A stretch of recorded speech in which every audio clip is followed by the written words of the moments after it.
Chapter 1649. When the villagers saw the white tiger running away, they knew that they were out of danger. As long as they were not the ones who died, they felt very lucky. Although it took away a child, the child was not theirs. They would not be too concerned about things that did not concern them. Liang Jinxiao was a woman. How could she catch up with the white tiger? She said to the villagers in the courtyard, "Can everyone help? Help me chase after the white tiger. My little niece has been taken away by the white tiger. If we don't catch up, she will definitely be eaten by the white tiger. What should we do?" Liang Jinxiao spoke very anxiously, and her voice sounded like she was about to cry. The villagers did not dare to chase after the white tiger.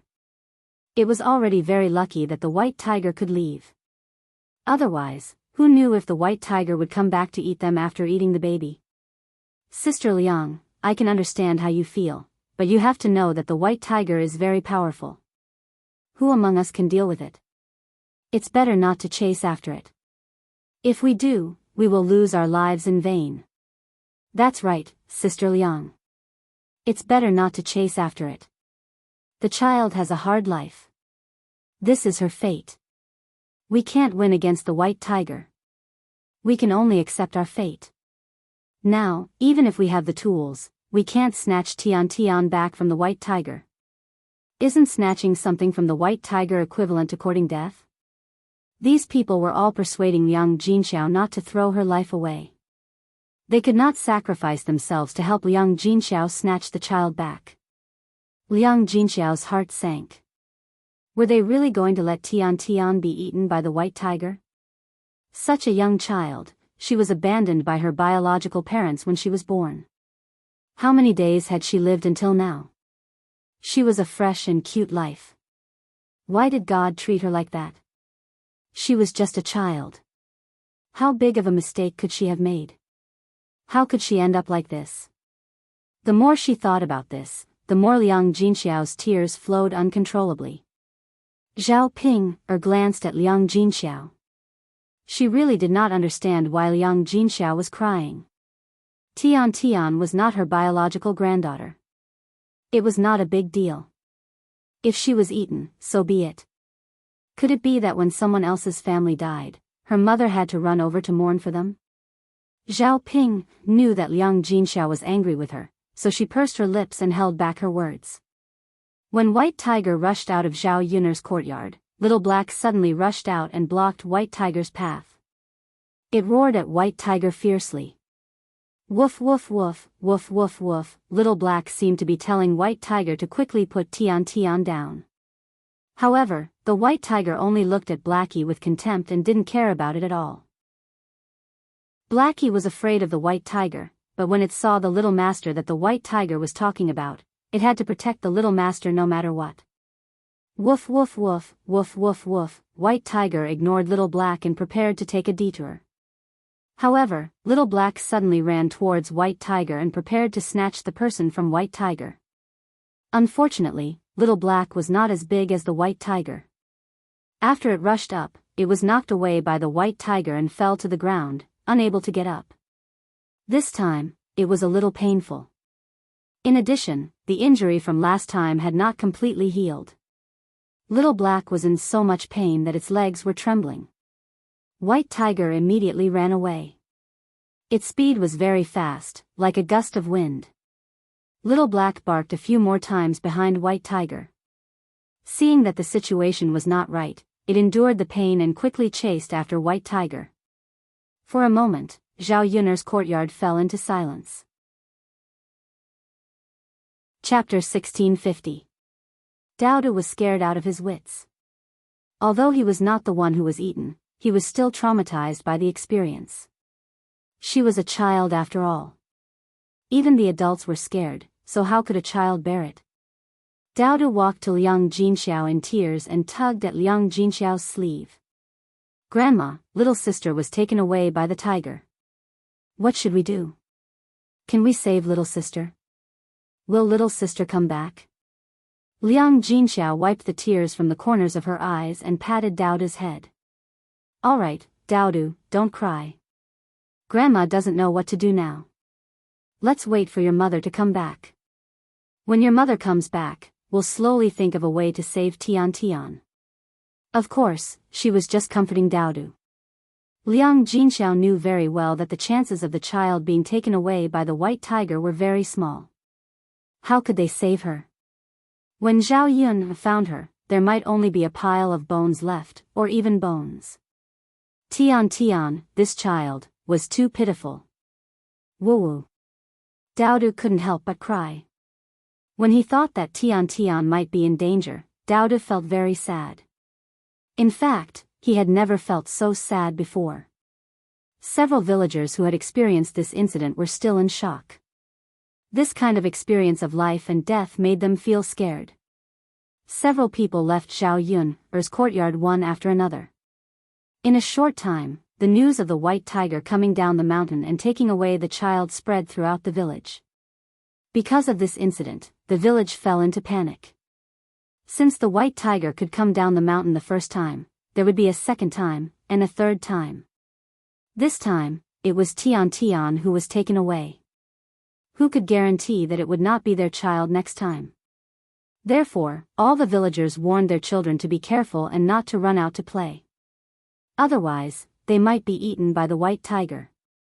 The children who liked to play around, under the threat and discipline of their parents, all hid in their own houses and did not dare to take half a step out. Liang Jinxiao could not come back to his senses for a long time. He was so anxious that he stamped his feet and hurriedly sent someone to inform Mu Lianfeng. Zhao Ping didn't dare to stay in Shuilan village any longer. She didn't take advantage of Zhao Yun's wedding banquet, so she quickly packed her luggage and rushed to her mother-in-law's house. Right now, whatever delicacies were placed in front of her was not as important as her own life. Without life, one would not be able to enjoy any blessings. When Mu Lianfeng heard the news and rushed back to the village, Zhao Yun and Mu Lan had just returned from Yang City. The smile on Zhao Yun's face suddenly stiffened when she heard that Tian Tian had been taken away by a tiger. She asked in disbelief, "Mother, what did you say? Tian Tian was taken away by the white tiger?" Liang Jinxiao cried and nodded. "Yes, Yun'er, it's all my fault. I'm your mother. I didn't protect Tian Tian well and let her be taken away by the tiger." Zhao Yun'er comforted Liang Jinxiao. "Mother, don't blame yourself. What's the use of protecting Tian Tian when she encountered a white tiger? You don't have the ability to protect her at all. Now is not the time for us to be sad. We have to think of what to do." Zhao Yun'er frowned and thought for a moment. The white tiger that Liang Jinxiao was talking about was probably the one that she and Mu Lianfeng had met on the mountain. If the white tiger ate humans, the child would definitely eat them too. The reason why it held Tian Tian in its mouth was probably because the baby's sweet smell attracted the white tiger. Chapter 1651. Zhao Yun was now worried about two problems. First, the baby had been taken away. She was afraid that the white tiger had eaten her. This beast was very wild. Naturally, it would not keep its prey for too long. Second, the mountain forest was so big. It would not be easy to find Tian Tian. If they were unlucky, they would not be able to find her even after a few days and nights. At that time, even if she was not eaten by the white tiger, such a small baby would starve to death if she did not eat for a few days. The more she thought about it, the more upset Zhao Yun became. Thinking about Tintian's cute little face, it was really sad that such a small child encountered such a thing. Zhao Yun comforted her, but Liang Jinxiao still felt guilty. Sigh. Liang Jinxiao sighed heavily, her face full of worry. Zhao Yun knew that Liang Jinxiao was still upset. If they did not find Tian Tian, Liang Jinxiao would blame it on her. "Okay, mother, don't sigh. Now is not the time to sigh. We have to think of a way quickly. Finding Tian Tian is the most important thing." Liang Jinxiao nodded heavily. Yes. Yun, you're right. The most important thing now is to find Tian Tian. Yun, let's go up the mountain together to look for her, okay? Zhao Yun thought that Liang Jinxiao was probably confused by her anxiety. She actually wanted to go up the mountain personally. It was dangerous on the mountain, especially when they went deeper. The periphery was fine, but the deeper they went, the more beasts they would encounter. Who knew if they would encounter danger? She was nimble and ran fast. She might be able to avoid them, but Liang Jinxiao could not. Liang Jinxiao was pregnant now. How could she withstand the torment? Zhao Yun'er then said to Liang Jinxiao, "Mother, just stay at home and take good care of Daodu. Mu Lianfeng and I will go up the mountain to look for him." "Yun'er, but I'm worried. I can't sit still at home," Liang Jinxiao said with a frown. Zhao Yun'er sighed softly. "Mother, you won't be of much help even if you go up. If anything happens, Mu Lianfeng and I will still have to take care of you." The meaning of Zhao Yun'er's words was self-evident, that Liang Jinxiao was a burden to her. Liang Jinxiao lowered his head. After a moment of silence, he finally nodded in agreement. "All right, Yun'er, go ahead. Do you want your father and the others to go as well?" "The more the merrier." Zhao Yun'er shook her head. "Mother, there's no need. It's too dangerous on the mountain. Father doesn't need to come with us." Sigh. "All right then. Then be careful." "Got it, Mother." Zhao Yun'er and Mu Lianfeng hurriedly packed up and brought along some self-defense tools. The two of them then headed up the mountain. Just as they reached the foot of the mountain, they saw Little Black limping down the mountain. Little Black had suffered such a serious injury last time and hadn't recovered yet. It seemed that he was injured again this time. Zhao Yun'er looked at Little Black with a trace of heartache in her eyes. "Little Black, how are you? Are you all right?" Zhao Yun'er asked gently. "Woof woof woof," Little Black barked a few times at Zhao Yun'er. Zhao Yun'er saw how anxious Little Black was and knew that something was wrong. She asked, "Little Black, what's wrong?" "Woof woof woof," Little Black barked again and hurriedly ran up the mountain. Zhao Yun'er seemed to have sensed something and hurriedly said, "Mu Lianfeng, hurry up and follow Little Black. Little Black should know where Tian Tian is." Chapter 1652. The two of them followed behind Little Hay and walked into the forest. After walking for about half an hour, Little Hay suddenly stopped. His black eyes turned and he licked Zhao Yun'er's fingers. Zhao Yun understood what Little Hay meant. Little Hay wanted to say that Tian Tian and the white tiger were here. Zhao Yun squatted down and patted Little Hay's head. She said to Little Hay, "Little Hay is awesome. You actually found us. I'll reward you with a drumstick later." Little Hay wagged his tail and continued to lick Zhao Yun'er's palm. Mu Lianfeng's brows became more serious. There was a cave in front of where the two of them were now. It should be the white tiger's nest. However, although they knew that Tian Tian was here, the two of them did not dare to act rashly. The white tiger was too dangerous. The two of them were not able to deal with it at all. The first time Mu Lianfeng killed a tiger, it was because that tiger was not as powerful as this white tiger. Under special circumstances, he was lucky enough to kill it. But against this white tiger, Mu Lianfeng did not have much confidence. Mu Lianfeng had already suffered under the white tiger's claws last time. This time, no matter what, he could not act rashly. Otherwise, not only would he not be able to save Tian Tian, he would also lose his life. Zhao Yun'er's brows knitted together. She did not know what to do. Could it be that they had to wait here for an opportunity? Zhao Yun looked at Mu Lianfeng, wondering if Mu Lianfeng had a way to save Tian Tian. "Yun, let's not act rashly. Right now, we are in the tiger's mouth. Who knows if there are other tigers inside? If there is more than one white tiger, then we will be in trouble." Zhao Yun'er felt that Mu Lianfeng's words were very reasonable. Who knew how many tigers were in this tiger's nest? If they were unlucky and met a few more, then she and Mu Lianfeng would become the white tiger's prey. Right now, they could only use their wits. They could not act rashly and lose two lives for nothing. Okay, let's go to the tree and wait first. Zhao Yun said. Yes, yes. Mu Lianfeng nodded in response.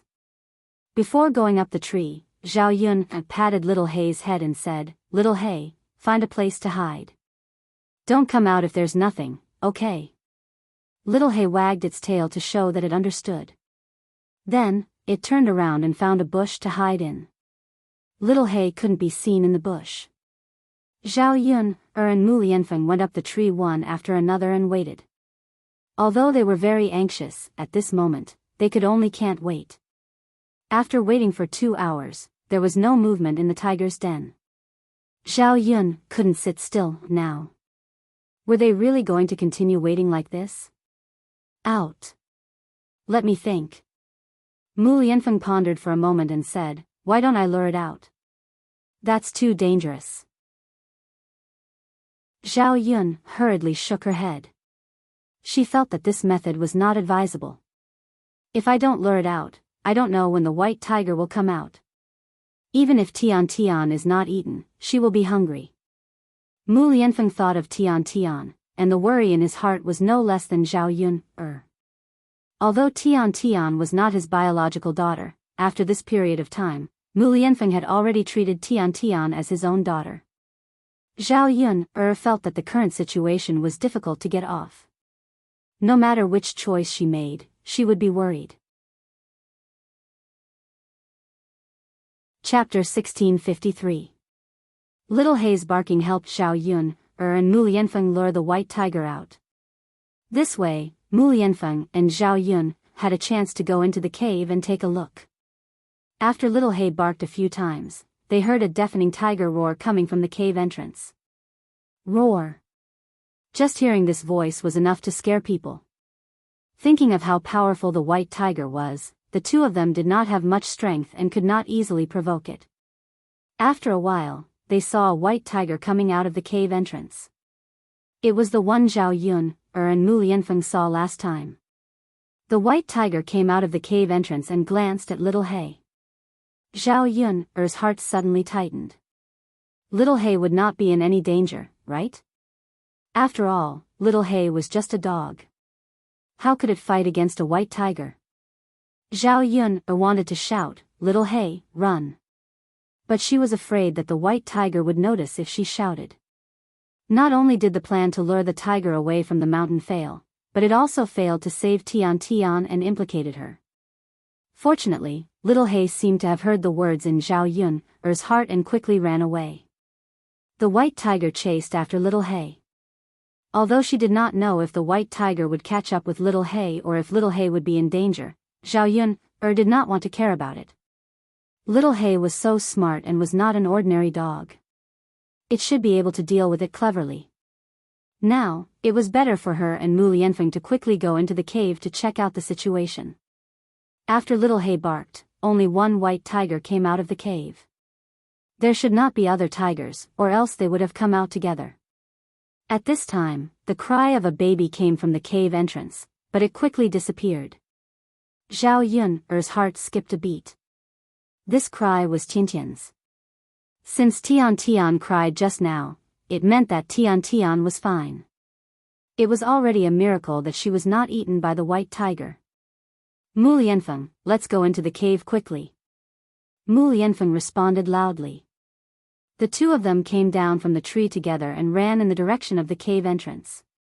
The cave was not very big, and they walked in after a while. However, what surprised Zhao Yun and Mu Lianfeng was that there was a white tiger lying inside. This white tiger was slightly smaller than the previous one, but it was still very strong. The two tigers stayed in the cave, one was a male and the other was a female. The one that chased after Little Hei was a male tiger was a female this time. The one in the cave was a female. The most surprising thing was that the white tiger didn't seem to have any intention of hurting Tian Tian. Instead, it let Tian Tian lie on its chest. Tian Tian guessed that she was hungry. She held white tiger's breast with her small hands and sucked on it with a smack-smack sound. The white tiger looked at Tian Tian as if it was looking at its own child. But when Zhao Yun and Mu Lianfeng rushed in, the white tiger's eyes suddenly became very tired. When it looked at Mu Lianfeng and Zhao Yun, the two of them felt a chill in their hearts. The two of them were stunned. The white tiger could pounce on them at any time. They did not dare to move half a step. The current situation made them even more anxious. They had already come in, but who knew that there would be a white tiger? However, the white tiger was not easy to deal with. It was hostile to the two of them. As long as they took a step forward, it could get up at any time and pounce on them. What should we do? Zhao Yun asked in a low voice in Mu Lianfeng's ear. Directly snatch it? It seemed impossible. Whether they could deal with this white tiger, Zhao Yun knew her own limits. Mu Lianfeng did not answer.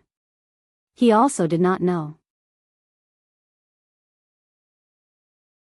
Chapter 1654. For example, when the tigress had her own cub, it was like this. Right now, this tigress treated Tian Tian as its own child. Not only did it not eat Tian Tian, but it also had to feed Tian Tian. If they were to snatch Tian Tian away now, to the tigress, it would be the same as snatching away its child. It would never allow it. If they were to forcefully snatch Tian Tian away, they would be the ones to get hurt and suffer losses. They were afraid of angering the tigress. Originally, the tigress did not intend to hurt Tian Tian, but in the end, it changed its mind and ate Tian Tian. If that happened, it would be too late to regret it. If Tian Tian was not lying on the tigress' chest and drinking milk, the tigress would probably have gotten up from the ground and attacked them. Seeing that Zhao Yun and Mu Lianfeng had not left, the tigress raised its fangs, as if threatening Zhao Yun and Mu Lianfeng to quickly get out of the cave. If they did not leave, it would not be polite. Zhao Yun and Mu Lianfeng looked at each other. At this moment, there was movement outside the cave. It seemed that the tigress was coming back. Yun, let's hurry up and leave first. It should be fine tomorrow. We'll find a chance to come again next time. In order to comfort the two of them, Mu Lianfeng pulled Zhao Yun's hand, and the two of them hurriedly retreated from the cave. Sure enough, not long after the two of them came out, they saw the tigress return and enter the cave. They did not retreat in time. They were afraid that if they bumped into the white tiger, the situation would be very bad. Yun, the plan to lure the tiger away from the mountain can be used once, but it won't work a second time. Although it's a tiger and not a human, it's not too stupid. It's completely useless for us to waste time here now. Then what should we do? Tian Tian, are we not going to save her? Mu Lianfeng sighed and said, I want to save her too, but it's not something that can be done just because I want to. This white tiger has gone back. How can we deal with two tigers? Why don't we go back now and think of a way? Tian Tian won't be in any danger at this time. That tiger should treat Tian Tian as its own child. Zhao Yun thought for a while and had no choice but to follow Mu Lianfeng's arrangement. There were only two of them. They were too weak to save Tian Tian. It was better to go back and think of a way. All right, then let's go back. Yes. The two of them quietly walked around the entrance of the cave and headed down the mountain. Not long after, they bumped into Little Black. Just now, after Little Black lured the white tiger away, it hurriedly hid, so it was not caught by the white tiger. If it wasn't for the fact that there was another tigress in the cave, Tian Tian would have already been rescued. However, because Little Hay had been running too vigorously and his previous wound had not healed, his leg was injured and his wound was torn a little. Seeing Little Hay like this, Zhao Yun'er felt very distressed. She quickly carried Little Hay up and didn't let Little Hay continue to walk. When he returned, he still had to treat Little Black's wounds and bandage it with herbs. He didn't want Little Black to jump around for the next few days. He had to recuperate properly, otherwise, Little Black would be in danger. Sometimes, an animal's life was much more fragile than a human's. After it was injured, it had to be taken good care of. Yun'er, let me carry him. Mu Lianfeng reached out and took Little Hay from Zhao Yun'er's hands. Now that little hay had grown up a little, it weighed more than 10 to 20 catties. It was indeed very heavy in her hands. After Mu Lianfeng took it, Zhao Yun'er's hands suddenly became lighter. The two of them continued to walk down the mountain. The two of them walked tiredly for half an hour and finally walked down the mountain and returned to the village. Chapter 1655. Heir presumptive, Yun'er, why are you back so soon? How did it go? Did you find Tian Tian? Is she all right?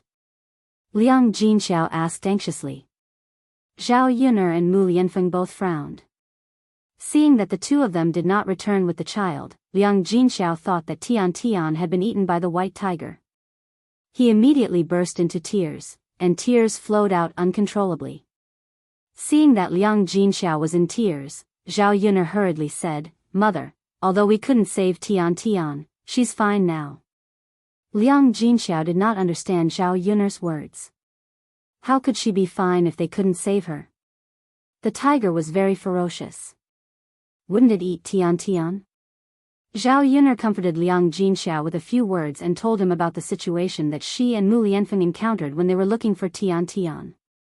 After hearing Zhao Yun'er's account, Liang Jinxiao opened his mouth in shock. He had lived for decades, but this was the first time he had heard of such a situation. The tiger took the child away, but not only did it not eat it, it even fed the child milk. Did this mean that Tian Tian was really fine? The tears that had been flowing uncontrollably finally stopped. Zhao Yun'er tugged at Liang Jinxiao's hand and said, "All right, mother, don't cry. Let's slowly think of a way." Sigh, "All right, that's all we can do now. As long as the child is fine, we have a chance to save her." "Yes, yes." Zhao Yun'er nodded. It was already past lunchtime. Liang Jinxiao and Zhao Wenhua were anxiously waiting at home and were not in the mood to eat. Zhao Yun'er and Mu Lianfeng were a little hungry after going up and down the mountain. Zhao Yun'er said, "Mother, let's think of another way. Let's hurry up and prepare something to eat. Everyone hasn't eaten lunch yet. You must be hungry, right?" "All right, mother will prepare it." "All right. Mother, just make something simple." "All right, then let's make a few bowls of noodles. It's more convenient that way." "All right." Liang Jinxiao responded and turned to go into the kitchen. They made do with some vegetarian noodles for lunch, but it was not too shabby. Liang Jinxiao took a few eggs out of the chicken coop. Since they had a few chickens, they receive a few eggs, enough for their family. Normally, the people in the countryside wouldn't eat the eggs laid by other people's chickens. Instead, they would save the eggs to exchange for money or use the eggs to exchange for other daily necessities. Now that the third branch's life was getting better and better, Liang Jinxiao didn't think about being thrifty in this aspect. Basically, the eggs that the chickens laid were eaten to nourish the children's bodies. Frying. After Liang Jinxiao fried an egg for each of them, he added some lard and half a pot of water. He started to heat it up and then sprinkled a few handfuls of noodles into it. He estimated that the noodles would be enough for a family. In a few minutes, the noodles were ready. He sprinkled some chopped green onions into the noodles when he took them out of the pot. It was not as fragrant as meat, but the noodles were not bad. Especially the fragrance of the chopped green onions. It felt like they could smell it from afar. He added a few fried eggs and cooked them together. It was just right to increase the freshness of the noodles. It did not take long to cook. To the country people, it was already a delicacy. Liang Jinxiao scooped a bowl of noodles for each of them and called for them to eat. Chapter 1656. Liang Jinxiao hurriedly stopped Zhao Yun'er. "Yun'er, eat slowly. Don't eat in such a hurry, or you'll burn your throat. The noodles are very hot. You should blow on the noodles to cool them down before eating." Zhao Yun'er nodded in embarrassment. She was too impatient, like a child. People had to feel comfortable when they were full. Otherwise, it would be too uncomfortable when they were hungry. Mu Lianfeng held the noodles in his hands and stood in the courtyard, slowly eating them. The strong fragrance of the noodles spread throughout old Zhao's courtyard. Feng Zhangxia smelled the fragrance of the noodles and walked out of the house. Because she was thinking about Zhao Yun'er's family's banquet at noon, Feng Zhangxia did not prepare lunch. Who knew that the white tiger would take Tian away?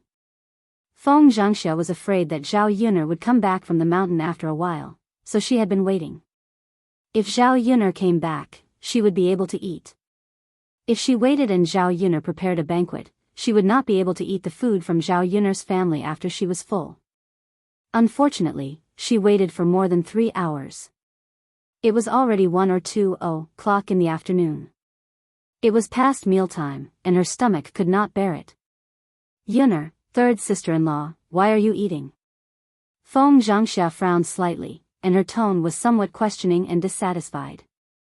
Liang Jinxiao looked up at Feng Zhangxia in confusion and replied, Sister-in-law, what's wrong? Can't we eat? It's already past noon, and no one has eaten. So we just made some noodles to fill our stomachs. Is there something wrong? Feng Zhangxia's face suddenly darkened. Didn't they say that they were going to prepare a banquet at noon? Now that Zhao Yun'er had finally come back, the third branch only made some noodles. Wasn't she waiting in vain? Third sister-in-law, isn't your family preparing a banquet at noon?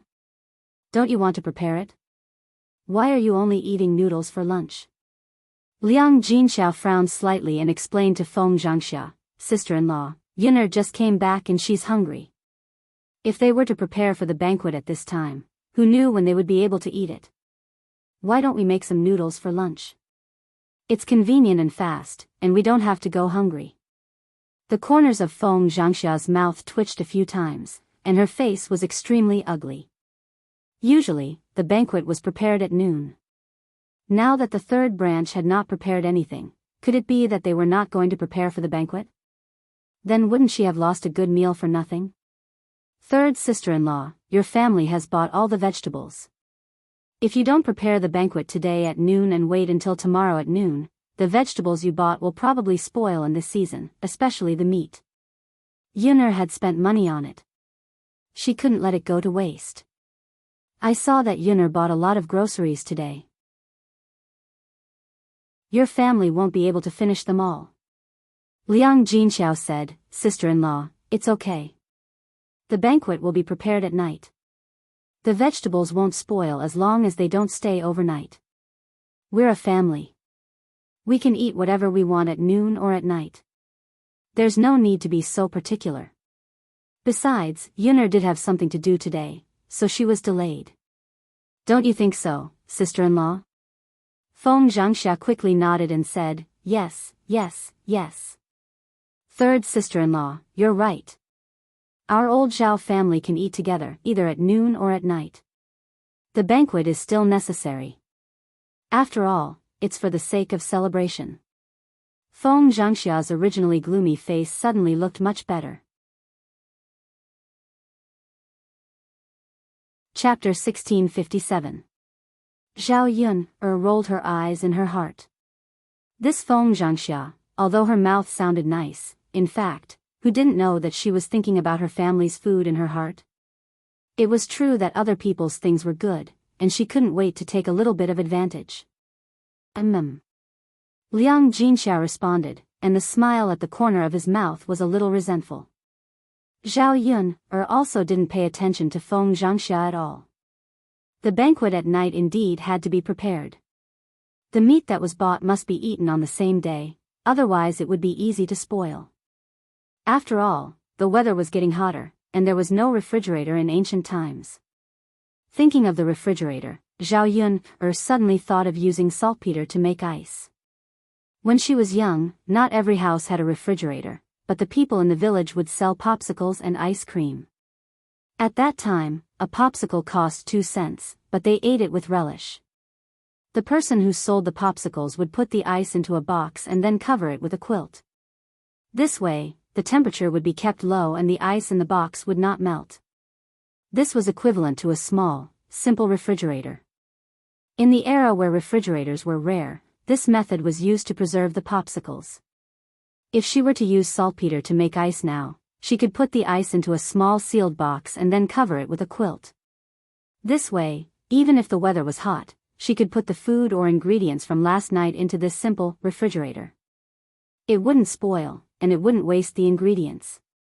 This would have to wait until she had time to do it, and she was not in the mood at all. As long as Tian didn't come back, her heart would be in suspense. She didn't want to organize the banquet at night. She thought that even if she didn't organize the banquet tonight, she would have to make it up. It would be better to do it directly. After all, the ingredients were already bought.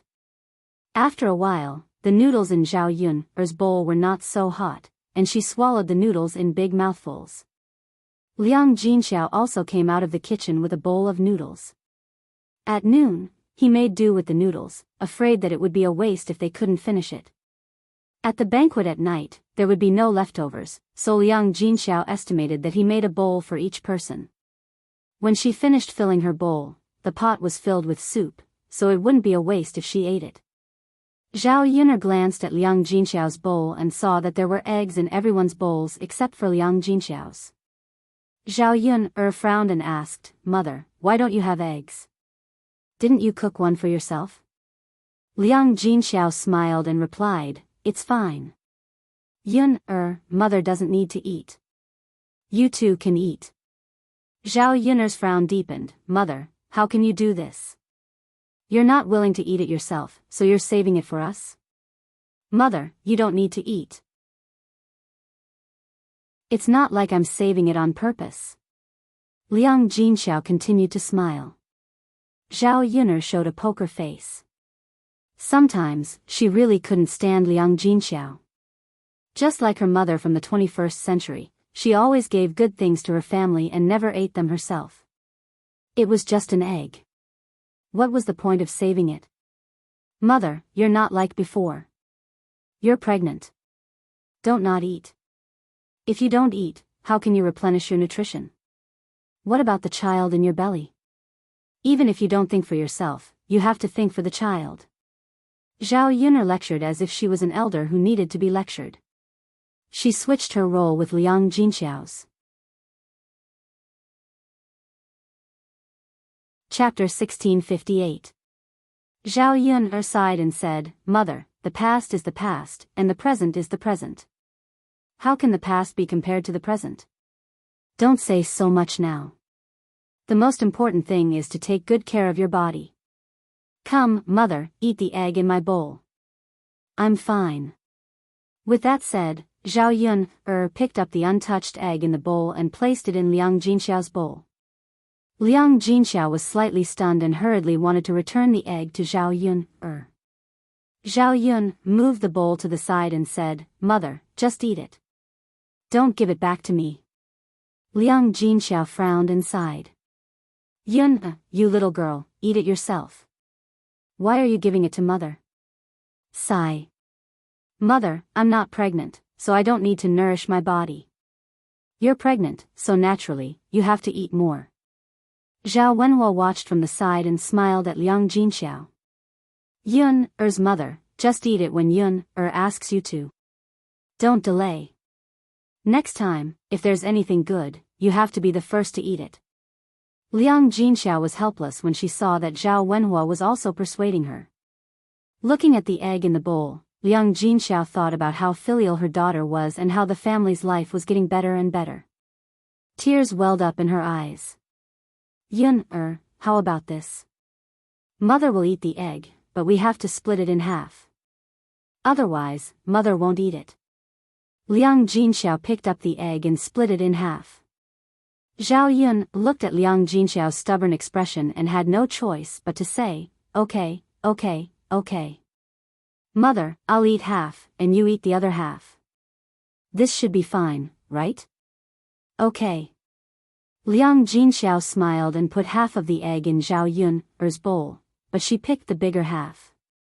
Zhao Yun'er felt a little helpless. Perhaps this was how parents treated their children. They always want to leave the best for their children. This was Liang Jinxiao's nature, so she definitely could not make her change anything at the moment. He saw that Zhao Yun'er's family was enjoying the noodles because there was enough oil in the noodles. Unlike them, they only added some water and didn't add any sesame oil. The entire courtyard was filled with the fragrance of noodles. That fragrance went straight into her nostrils, and Feng Zhangxia's stomach became even hungrier. Feng Zhangxia swallowed a few mouthfuls of saliva. Third sister-in-law, I didn't eat at noon. Do you still have noodles in your pot? Make some for me. Liang Jinxiao looked at Feng Zhangxia, frowned, and said apologetically, No, sister-in-law, I only cooked one bowl of soup. I didn't cook that much.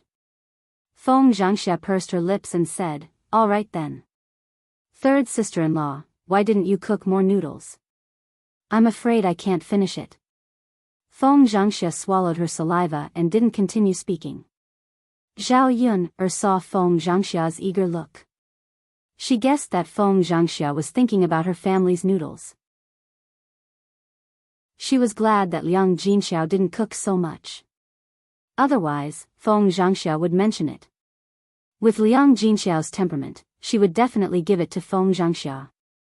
Zhao Yun'er was full and was about to leave when she saw 3 figures walking over from afar.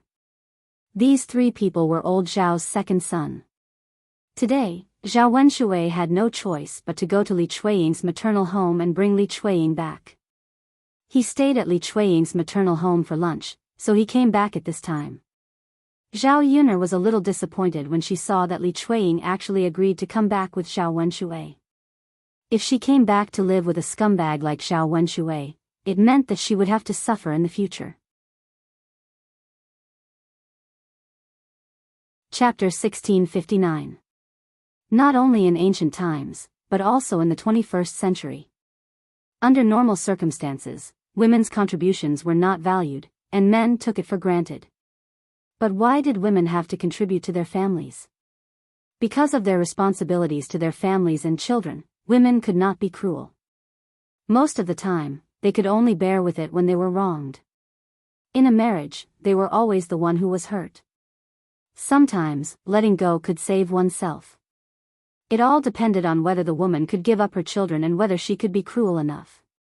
Li Chuiying chose to come back this time, just as Zhao Yun thought. If it were for herself, she would not live with Zhao Wenshui anymore, but for her daughter's marriage, she had to come back. She could not be absent when her daughter was getting married, right? Today, Zhao Jin accompanied Zhao Wenshui to pick up the bride. She cried in front of her and said that it was not easy for her these days. Li Chuiying let it go, so she agreed to come back with Zhao Wenhua. However, Zhao Wenhua did not gain anything from going to Li Chuiying's family this time. Zhao Yun found that Zhao Wenshui's face and eyes were bruised when he came back. He looked very miserable. Zhao Wenshui lowered his head, afraid that others would see the wound on his forehead.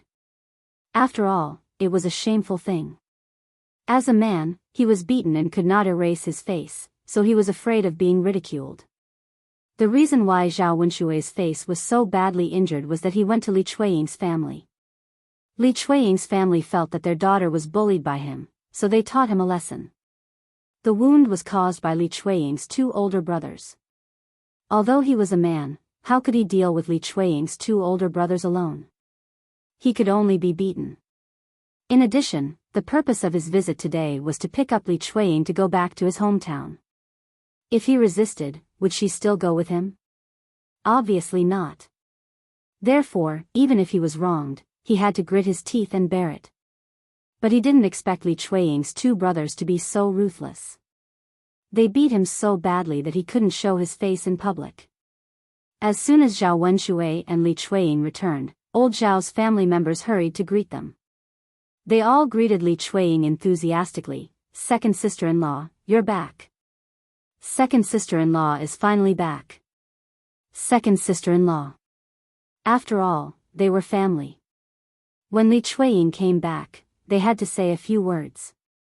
Otherwise, if Li Chuiying ran away again, the second branch would cause trouble for the other branches. If Li Chuiying didn't leave this time, old Zhao's family wouldn't have to deal with all these troubles. Li Chuiying suddenly felt a little uncomfortable in the face of these people's enthusiasm. In fact, she was bitterly disappointed in Zhao Wenshui and old Zhao's family members. But she didn't expect them to treat her like this. It was really a little surprising.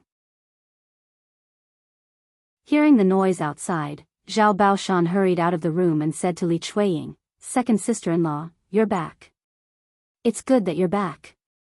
It's good that you're back. Father." Li Chuiying called. No matter what, Zhao Baoshan was talking to her, so she had to reply politely. Zhao Baoshan showed a rare smile when he called her. He had been sullen these days because of these trivial matters at home. As people got older, what they wanted most was a harmonious family and a happy family. Chapter 1660. Now that Li Chuiying was back, Zhao Baoshan's mood improved a little. It meant that the family could get along harmoniously again. "Baoshan, you have to be careful. Don't bully your wife. If I find out, I'll break your legs." Zhao Baoshan warned him sternly. Zhao Wenshui pursed his lips and replied in a low voice with grievance, "Got it, Dad." The brothers around him also persuaded Zhao Wenshui, "Yes, second brother, father is right. Second sister-in-law must be sincere to live with you since she came back to live with you. You have to treat second sister-in-law well. Brother Baoshan, if you bully second sister-in-law again and she runs away, you'll be the one suffering. You should know how difficult it is to live alone during this period of time when second sister-in-law is not around, so you have to treat second sister-in-law well."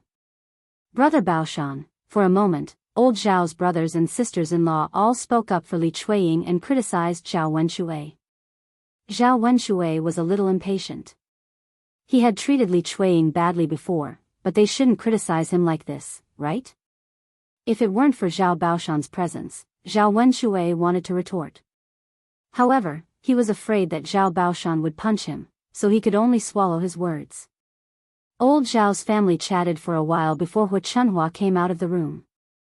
"Old lady, second sister-in-law is back." "Yes, Mom, second sister-in-law is back." After hearing their words, Hu Chunhua just glanced at Li Chuiying indifferently and said, "You finally know to come back."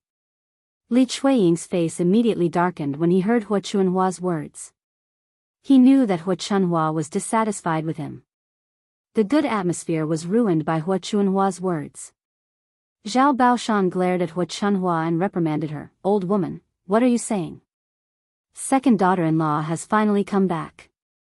If you don't have a good attitude, be careful that she doesn't leave in anger. When that time comes, I'll see who's going to take care of the second branch. They'll drag you down." Hu Chunhua became obedient after being scolded by Zhao Baoshan. Unlike the rest of old Zhao's family, Hu Chunhua was the first to notice the scar on Zhao Wenshui's face. Hu Chunhua quickly asked, "Second brother, what happened to your face? How did you get hurt like this?"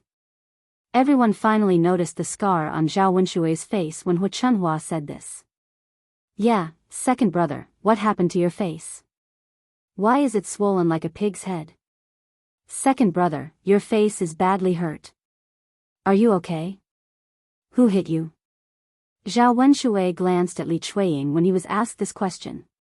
He lowered his head and said aggrievedly, "My face got hurt because I went to bring Jing's mother home." "What do you mean? Second brother? What do I mean? What do you mean?" "I was beaten up by Jing's two uncles. They were so ruthless that my face got beaten up like this." Hu Chunhua immediately exploded when she heard that he was beaten up by Li Chuiying's two older brothers. She angrily scolded, "What? Second brother, Jing's uncles dared to beat you up like this? This is too much. They beat you up in his house. Aren't they afraid of injuring or crippling him?" Chapter 1661. Mother. Li Chuiying felt very uncomfortable after being scolded by Hu Chunhua. She stopped him. Why did she stop him? Her brothers were standing up for her. Zhao Wenshui was in the wrong. What was wrong with teaching him a lesson? If she ran over to stop Zhao Wenshui after he was beaten, her two brothers would feel disappointed. Hua Chuanhua's mouth was unforgiving. She scolded and rolled her eyes. Don't say that my second son doesn't treat you well. Look at you. You're the same. You don't care about your own man. Who do you expect to care about him for you? Seeing the injury on Zhao Wenshui's face, Hua Chunhua, as his mother, felt very uncomfortable. No matter how bad her son was, she should be the one to teach him a lesson. It was not someone else's turn to teach him a lesson. Hearing Hua Chunhua's defense, Zhao Wenshui felt a lot better. The people in old Zhao's family all defended Li Chuiying and scolded him. His mother loved him the most. Sometimes when a man treats you badly, you have to think about whether it's your own problem. How can a man treat a woman who doesn't care about her own man and doesn't care about him? Li Chuiying saw that Hua Chunhua was getting more and more insatiable. He wanted to refute, but Zhao Baoshan scolded him in advance. Zhao Baoshan's face was cold as he scolded Hua Chunhua. You only know how to protect your own son. Don't you know why your second son was beaten? You know what kind of bastard he did. Let's not talk about how he treated Jing's mother and made her leave. Let's talk about what happened between him and Widow Qian. If your daughter was bullied like this and your son-in-law came back, would you beat him up? I think your second son should be taught a lesson like this. It was a good beating. It was worth it. If he didn't beat him up, he wouldn't have remembered this lesson. After Zhao Baoshan taught her a lesson, Hua Chunhua's arrogance was reduced by a lot. She could be arrogant in front of her wife, but she was afraid when Zhao Baoshan scolded her. How could she not understand the logic of Zhao Baoshan's words? But which mother would not protect her son and protect her daughter-in-law? Her heart ached when she saw Zhao Wenshui being hit so hard on the face. Mother, don't scold second sister-in-law. You can't blame second sister-in-law for this. Zhao Wenhua chimed in. Not only did he think that Zhao Wenshui deserved the beating this time, but he was also afraid that Hua Chunhua would drive Li Chuiying away again. Since that was the case, what was the point of having Zhao Wenhua go to Li Chuiying's maternal home to bring Li Chuiying back? He even got beaten up for nothing. Except for Hua Chunhua, the other members of old Zhao's family were more reasonable. After they took turns to scold Hua Chunhua, she was discouraged. Okay, I won't say any more. It's my fault. It's all my fault, okay? Hua Chunhua snorted softly, turned around, and went back into the house. Zhao Baoshan looked at Hua Chunhua's back as she left. His eyebrows twitched. He felt that old Zhao's family had so many discordant things because of Hua Chunhua. So what if she didn't say a few words? She would only be happy when the whole family was unhappy. Fortunately, there was no big conflict. When he went back, he would talk to her and tell her not to bully his wives. Second sister-in-law, you must be tired from the journey. Go back to the house and rest. Chapter 1662. After such a long journey, Li Chuiying was indeed a little tired. After listening to old Zhao's family, she went into the second branch's house. Old Zhao's family, who had gathered together, also dispersed. This was because the news of the white tiger coming down from the mountain to the village had spread. During the day, the villagers didn't wander around the village except for those who had to go out to do work. They were afraid that an accident would happen and they would be eaten by the white tiger on the mountain. Nothing was more important than life these days. If you lost your life, you would lose everything. Zhao Yun felt that she shouldn't give up eating for fear of choking. The villagers didn't dare to go out because they were afraid of the white tiger. She didn't think there was anything to be afraid of. If the white tiger really came down from the mountain, it would be easy to deal with it in the village. Not long after Zhao Yun went to the big house at the foot of the mountain, the furniture store sent the things over. There were several beds and cabinets, and it took 3 ox carts to bring them over. These pieces of furniture added together were extremely luxurious and shocking.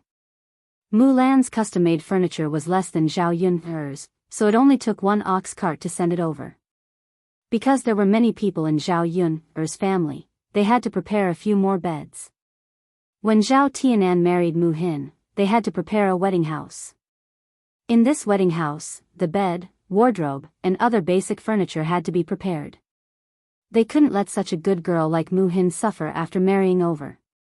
When the ox carts came to the village and saw so many pieces of furniture, some villagers who were bold and liked to join in the fun came out to watch. In broad daylight, with a few people together, even if the white tiger came over, there shouldn't be any big danger. One by one, they went to Zhao Yun's new house to join in the fun. However, compared to before, there were much fewer people joining in the fun.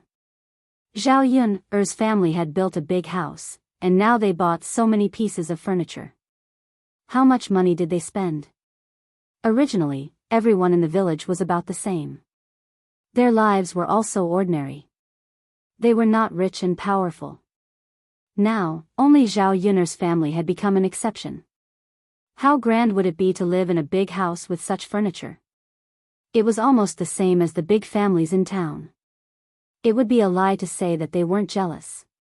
What people hated the most was to see someone who was about the same as you suddenly become rich one day. The contrast in their hearts would cause them to feel a huge gap in their hearts. Naturally, they would feel unhappy. Oh my, old Zhao's third branch is really rich. They must have spent a lot of money to buy so much furniture, right? That's right. With so much furniture, how could they not spend money? I don't think you can buy these things without at least 3 or 4 taels of silver. I say, since old Zhao's third branch is so rich, why don't they buy a house in town instead of spending so much money to build a house? He's not the same as us, so he shouldn't stay in the village. You don't know, but it's not cheap to buy a house in town. Their family is rich in the village, but it's not necessarily the case in town. How can they have a sense of superiority in front of us?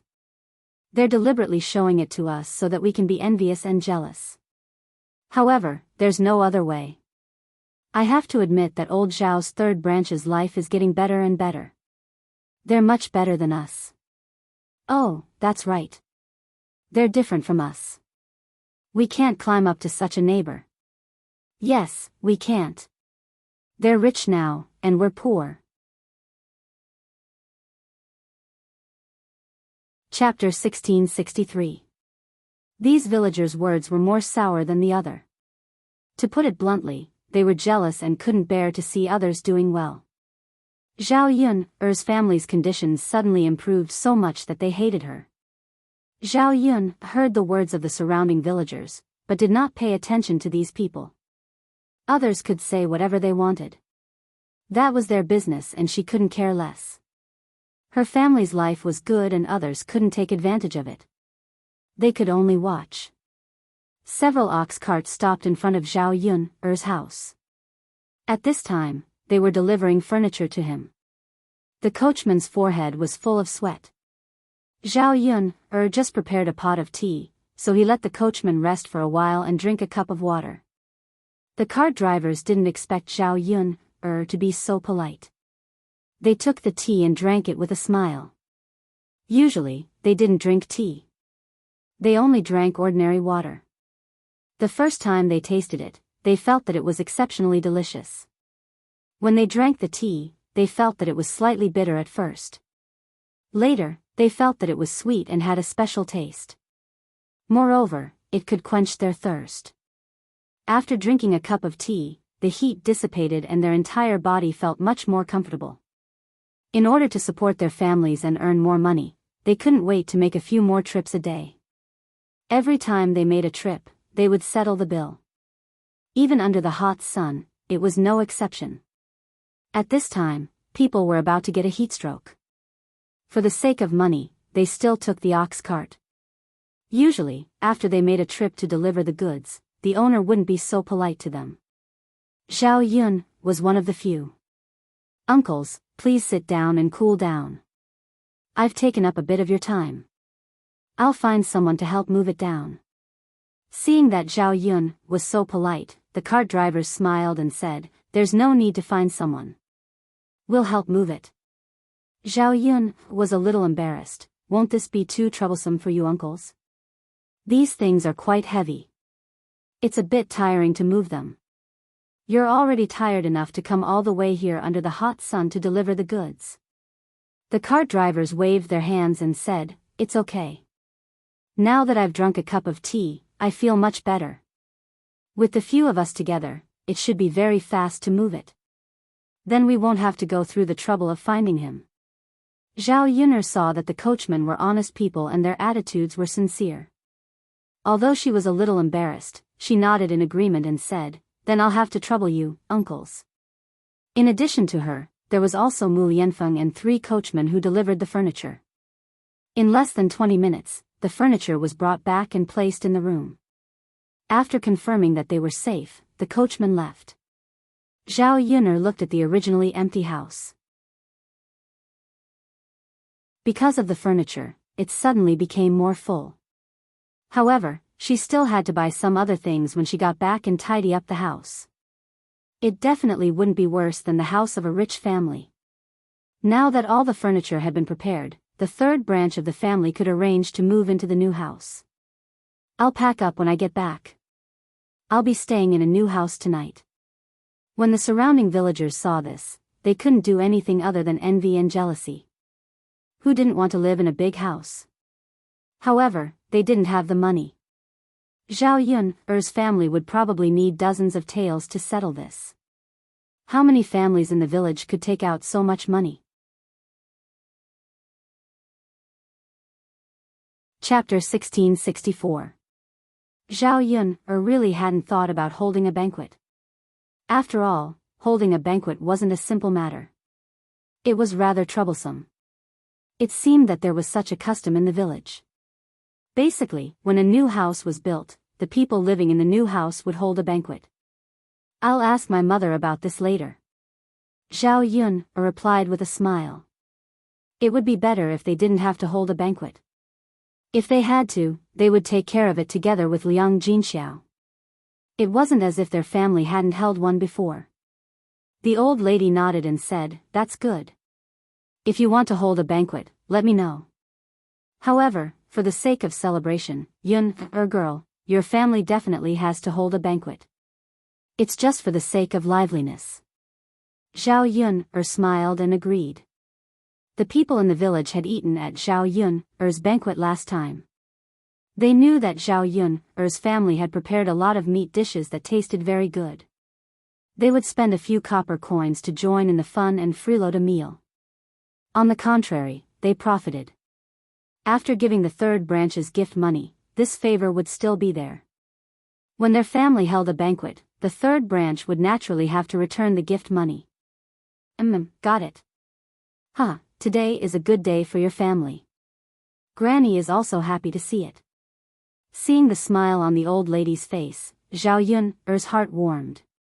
Not everyone in this village was so bad. Some of them had good hearts. She didn't need to pay attention to some people. It was fine to interact with people with good characters.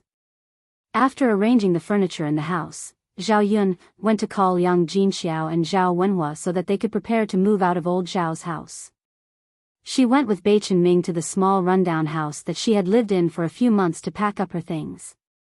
There weren't many things in the small rundown house. Other than a few quilts, there were only a few pieces of her clothes. Very quickly, after 2 or 3 rounds of moving, everything was moved to the new house. As for the 3rd branch, Zhao Wenhua, Zhao Tianan, and Liang Jinxiao were there. There was more than enough manpower. The people from the 1st branch, the 4th branch, and Li Chuiying helped out a little. In a short while, the 3rd branch's room was emptied. The 1st branch was not a good person. They took the initiative to offer help. Feng Zhangxia thought that if the 3rd branch emptied the room, they would be able to make a wedding room for Tianhu. Naturally, she would be more attentive at this time. What if the 3rd branch did not give the room to the 1st branch but gave it to the other 2 branches? As for the 4th branch, they had always been on good terms with the 3rd branch. Zhao Wentao and Qian Hongzhao were both good people. They were usually happy to help, so they helped to move things together. Li Chuiying remembered that when she fell into the latrine pit, it was Liang Jinxiao who did not mind her and pulled her up. At this moment, he finally found a chance to repay his kindness. Seeing that the third branch had moved out of old Zhao's house, the first branch was happy that the third branch had moved out of the room. The fourth branch was happy that the third branch could live in the big house. Only Hua Chunhua stood in the courtyard, pouting. Her expression was uncertain. Zhao Baoshan caught a glimpse of Hua Chunhua's sullen face and asked in confusion, "Old woman, what's with your reaction?" "It's a happy event for the third branch to move into the new house. You're making it look like a funeral. How unlucky." Hua Chunhua glared at Zhao Baoshan and said, "What am I happy about? What's there to be happy about? The third branch is moving into the new house, but they won't take me with them." The corner of Zhao Baoshan's mouth twitched. "I was wondering why you were unhappy. So it's because of this. I'm right. I raised a son for nothing. He's living a good life without his mother."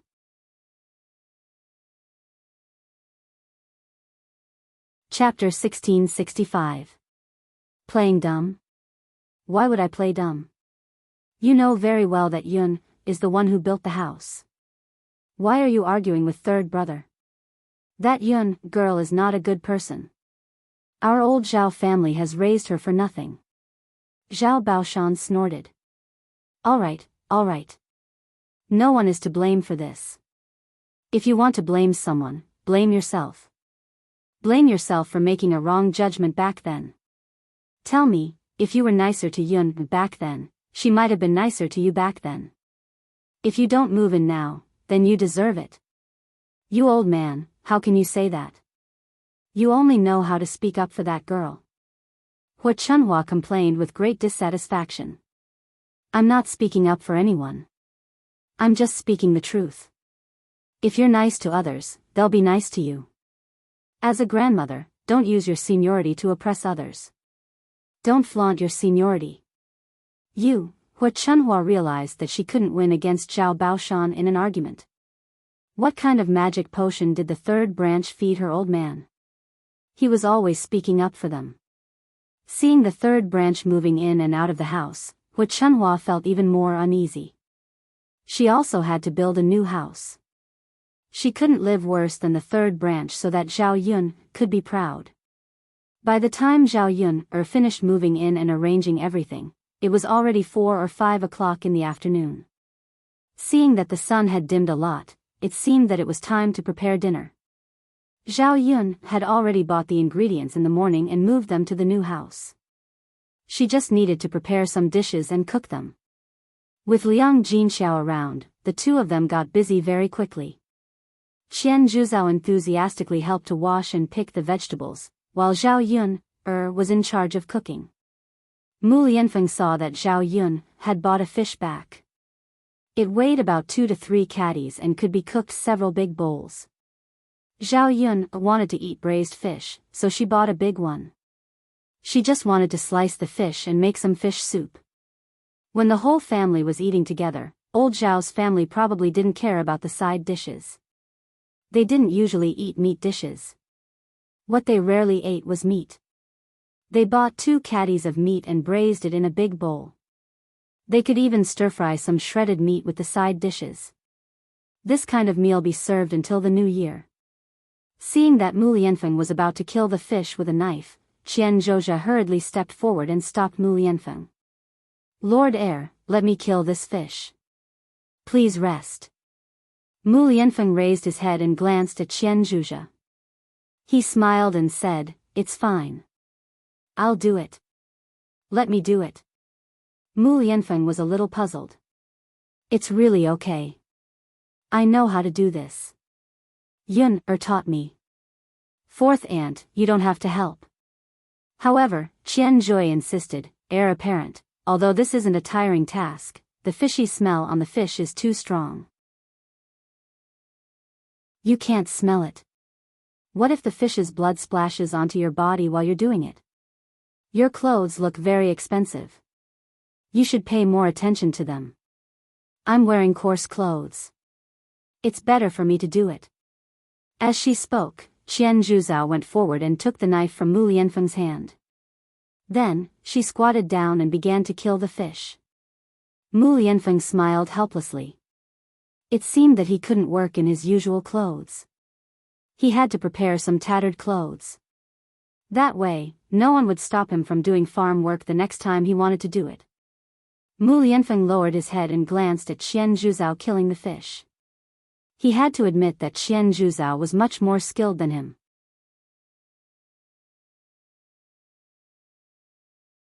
Chapter 1666. Now that Zhao Yun'er's family had built a new house, the kitchen was bigger. Knowing that the few people in the family were gluttons and loved to eat, Zhao Yun'er prepared some delicious food from time to time. It would be more convenient for them to cook in the future if the kitchen was bigger. Usually, she liked to cook some food for herself. Previously, when two people entered the kitchen, they couldn't turn around. This time, there were 3 people in the kitchen and it was still very spacious. There was a large table in the middle of the kitchen. There were bowls, chopsticks, and ingredients on it. There was also a chopping board for them to cut vegetables on. There were 2 windows in the kitchen. The lighting was very good and the ventilation was good. In this season, one was most afraid of stuffiness when working in the kitchen. In the previous small kitchen, people couldn't stand it after a while. Now, they didn't feel uncomfortable in the kitchen. Qian Red Date sighed as she helped to cut the vegetables. A big house is good. It's more comfortable to cook in a big kitchen. Liang Jinxiao smiled and replied, "Yes, I think it's good too. I never thought that I would live in a house like this one day. It feels like a dream." Qian Red Date laughed even more happily. "Huh, third sister-in-law, this is all because Yun'er is good. If it weren't for Yun'er, she wouldn't be able to live in a house like this." Liang Jinxiao nodded in response. There was a sense of pride between her eyebrows. The greatest blessing in her life was to give birth to such a daughter. She brought the family to live a good life after suffering. The 2 sisters-in-law chatted as they cut the vegetables. Soon, they were ready. Zhao Yun'er got the money for the stove and started to cook. After a while, a strong fragrance wafted out of the kitchen, especially the smell of meat. They couldn't help but swallow their saliva. They couldn't wait to eat it immediately. At this moment, in addition to being tempted by the smell of Zhao Yun'er's cooking, they were also hungry because they moved back and forth in the afternoon. There was a lot of work to do. The noodles they ate at noon were easy to digest but not filling. Now, they only felt that their stomachs were empty. In the kitchen, Zhao Yun'er quickly cooked a few dishes. In the evening, old Zhao's family came over. Zhao Yun knew old Zhao's family's fighting ability, so she prepared more food. She was afraid that those people wouldn't have enough to eat and the third branch wouldn't have enough to eat.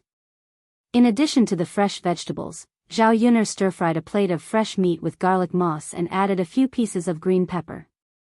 The aroma of the fresh meat made people drool even more. In addition, he also prepared a bowl of loofah egg soup and a plate of scrambled eggs. In total, there were more than 10 dishes on the table. "Yun'er girl, that's enough. You don't have to cook anymore," Qian Hongzhao hurriedly said after seeing Zhao Yun'er cook so many dishes. He was afraid that Zhao Yun'er would cook too much and not be able to finish it. If he couldn't finish it in this season, it would go bad easily. What a waste. Zhao Yun'er glanced at the dishes on the table. She was not sure. Under normal circumstances, 10 or 20 dishes would be enough. However, old Zhao's gluttonous family members, especially Zhao Wenshui, could eat a lot by themselves. After hesitating for a while, Zhao Yun'er said, "Fourth aunt, let's cook a few more dishes. Anyway, there are still dishes. Hey, girl, you're really not shabby when you're inviting people." "It's my duty," Zhao Yun'er said while her hands didn't stop moving. The stove was burning wood and the fire was very strong. A dish could be cooked in the pot for a few minutes. It was more convenient to cook vegetables without stewing.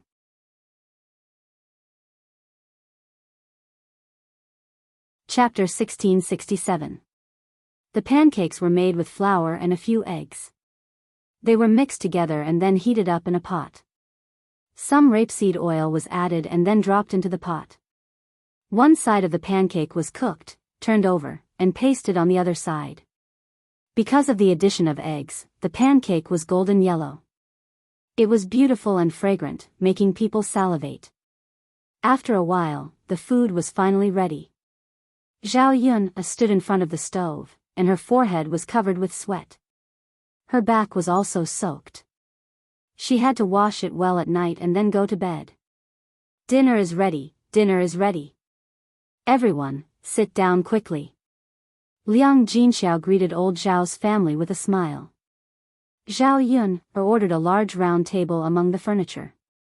Old Zhao's family could squeeze together and eat at the same table. Under normal circumstances, a table could not sit so many people. The women had to stand and not eat at the table. Now that they could all sit down, they were naturally happy. I've been hungry for a long time after smelling Yun-er's food. After waiting for so long, it's finally time. Yes. Yun-er's cooking is amazing. Let's not be stunned and eat quickly.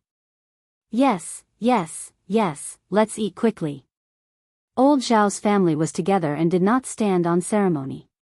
It was rare for them to eat such good food, so they immediately ate heartily. Zhao Yun could not help but think of Tian Tian in the tiger's den and lost her appetite. Faced with a table full of good food, she only picked a little bit to eat. These dishes were chewed in her mouth like chewing wax, and she could not taste anything. The men ate and drank. It was the first time since they separated that they had a meal at the same table. Zhao Baoshan was suddenly filled with emotions. He was looking forward to seeing his family together and watching his family live in harmony. Now that they had separated and lived their own lives, he felt that they were not a family. The women ate faster and soon finished their food and left the table. The men continued to raise their wine glasses and drink happily together. There were still many dishes left on the table. Zhao Yun'er persuaded the ants to eat more. If they couldn't finish it, they would probably fall ill tonight. By tomorrow, these dishes would definitely be spoiled. Yun'er girl, we won't hold back either. This time, we really can't eat anymore even if our stomachs burst. If he could stomach it, he would definitely eat it. I have nothing to say about your craftsmanship. That's right, Yun'er girl, your cooking is too delicious. It tastes really good. It's just that you made too much. I reminded you not to make so much. You definitely won't be able to finish it. Zhao Yun'er smiled. I'm fine. Not being able to finish the meal was better than not having enough. If she didn't enjoy the meal to her heart's content, she would say that her family's hospitality wasn't good enough. Tell your uncles to stop eating and eat more. Men have big appetites, so they might be able to finish it, Qian Zhozha said. As she spoke, she told the men to drink less and eat more. However, the men all liked wine. They would rather eat less than drink more. The wine that Zhao Yun'er bought tasted different from the wine that ordinary people in the village drank. It was good wine, so the men drank happily. Among the men, the one who drank the most was Zhao Wenshui. Zhao Wenshui had not drunk much wine in the past few days, so he was very greedy. He poured big bowls of wine into his stomach, and he was drunk.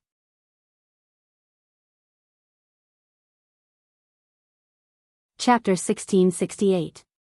After being reprimanded by Zhao Baoshan, Zhao Wenshui lowered his head in fright and muttered, Dad, isn't it a joyous occasion for third younger brother's family today? I was so happy that I drank a little more. Zhao Baoshan snorted softly. How could his own son not know what kind of person he was? His mouth was more eloquent than anyone else, but in reality, that was not the case. Zhao Wenhua smiled and said, Dad, let second older brother drink a little more today. He doesn't usually have the chance to drink so much. Zhao Wenshui looked at Zhao Wenhua gratefully and nodded behind Zhao Wenhua. Dad, that's right. Third younger brother is right. Zhao Baoshan rolled his eyes at Zhao Wenshui. Right my ass. You gluttonous and lazy thing. Zhao Wenshui smiled embarrassedly and swallowed his saliva.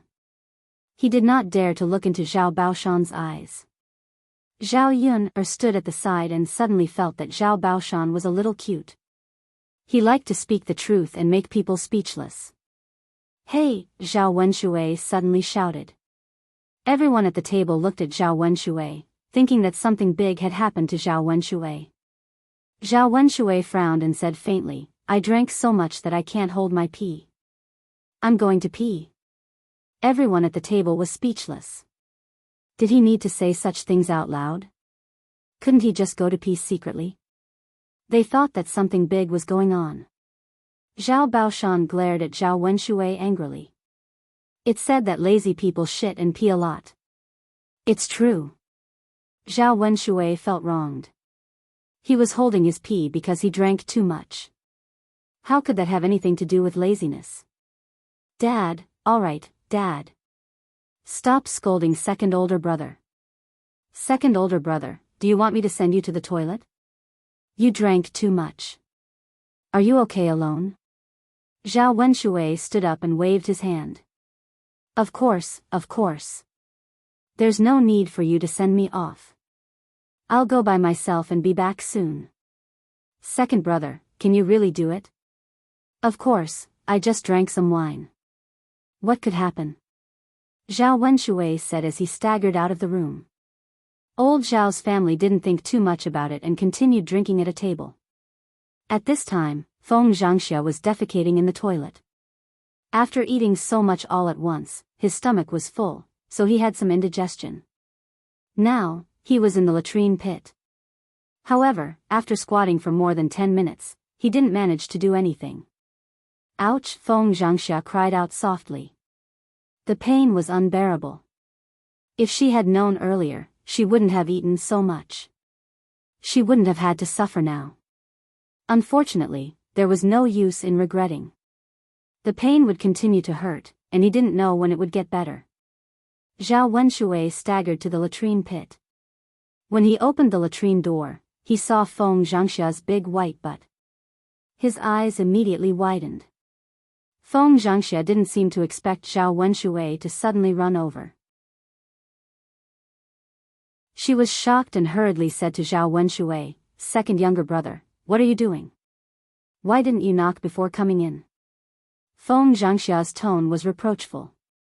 Zhao Wenshui drank too much, so his drunken mind was a lot muddled. He tugged at the corner of his mouth and smiled at Feng Zhangxia. "Sister-in-law, I didn't know you were inside, so I came in. I need to pee." Feng Zhangxia tugged at the corner of her mouth. Her expression was a little ugly. She urged him in disgust. "Then hurry up and leave. You can come in when I'm done." Chapter 1669. Feng Zhangxia couldn't help but complain, "Second brother, as a man, why do you have to pee in the latrine pit? Why don't you just find a bush and make do with it?" Zhao Wenshui said drunkenly, "How can I do that? How can I make do with this kind of thing? Why can't I do it? Second brother, hurry up and get out. What if others see it?" Feng Zhangxia was even more impatient as she drove him away. If others knew that her sister-in-law's brother-in-law had seen her buttocks, they would definitely laugh at her. It wouldn't be a big deal, but it might be spread. She was someone who cared about her reputation and didn't want to hear any bad rumors about her. "Sister-in-law, your buttocks are so white, much whiter than my wife's." Zhao Wenshui's eyes were fixed on Feng Zhangxia's buttocks. Feng Zhangxia saw that Zhao Wenshui had no intention of leaving, and Zhao Wenshui's words. She was so scared that she quickly pulled up her pants. "You, what are you talking about? Shameless. Bah." With that, Feng Zhangxia spat on the ground. Even if her stomach hurt, she didn't want to stay in the latrine pit. At this time, the drunk Zhao Wenshui really made people feel that he was dangerous. However, when Feng Zhangxia wanted to leave, Zhao Wenshui made it difficult for her to leave. Feng Zhangxia was so scared that her heart suddenly tightened.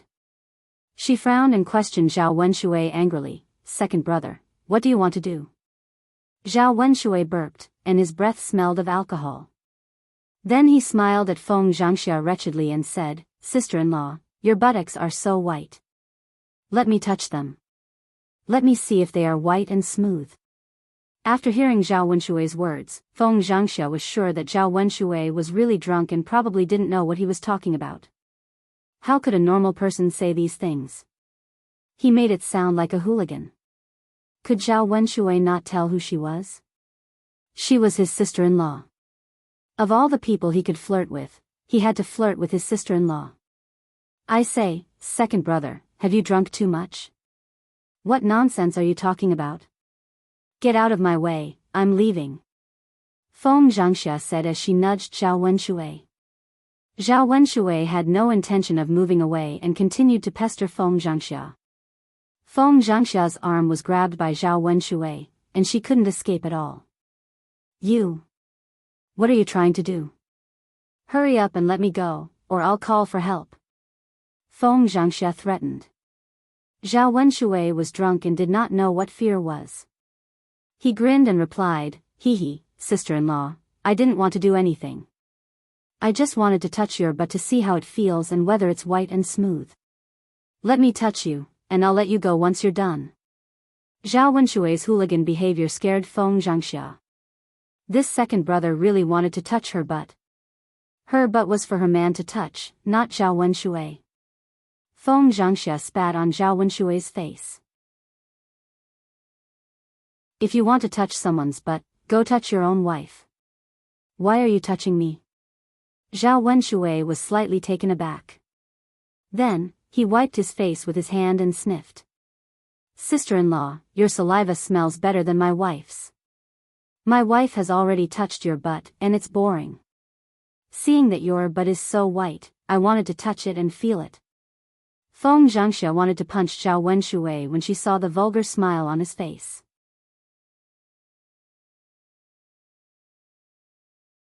Chapter 1670. Feng Zhangxia widened her eyes and threatened Zhao Wenshui, "You shameless thing, you're talking nonsense. If you dare to touch me, I'll ask your brother to chop off your hand. Let's see if you still dare to do that." Zhao Wenshui rolled his eyes and seemed to be thinking about Feng Zhangxia's words. "Sister-in-law, my brother and I are brothers. What's wrong with letting me touch his wife?" Feng Zhangxia was speechless. Zhao Wenshui actually said such shameless words. She was helpless. It was useless to reason with him. Let me do it." Feng Zhangxia tried to push Zhao Wenshui again. Zhao Wenshui drank too much and fell to the ground, unable to get up. Feng Zhangxia took this opportunity to run out of the latrine pit. She ran all the way to Zhao Yun's house and sighed in relief. Seeing that Zhao Wenshui didn't chase after her, it meant that there was no danger. However, Feng Zhangxia's face was pale with fright. She couldn't calm down after what had just happened.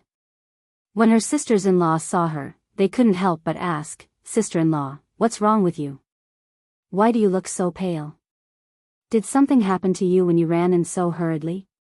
The corner of Feng Zhangxia's mouth twitched. Nothing, she couldn't say anything. Otherwise, if her sisters-in-law heard what Zhao Wenshui said, they might misunderstand. She didn't want to be wronged like Widow Qian and be framed for seducing Zhao Wenshui. "But sister-in-law, you're still in shock. You seem to have encountered something big." Qian Zurio came forward and asked with concern. Feng Zhangxia knew that if she said nothing was wrong, her sisters-in-law wouldn't believe her. Feng Zhangxia thought quickly and casually made up an excuse. "It's really nothing. I just went out and it was a little dark outside. I think I saw a ghost.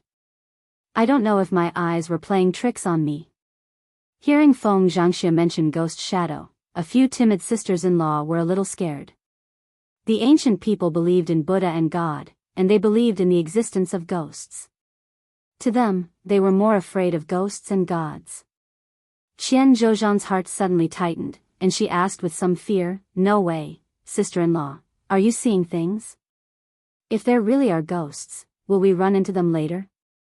After they finished eating, they still had to go back to old Zhao's house from Zhao Yun's house. They had to take the dark road. What if they met a ghost? Just thinking about it made his hair stand on end. He was terrified. Feng Zhangxia shook her head. I'm not sure either. Maybe I'm seeing things. Qian Zhui patted her chest and muttered, "Sister-in-law, you better be wrong. Don't touch those filthy things. Otherwise, if they really entangle you, you might even lose your life."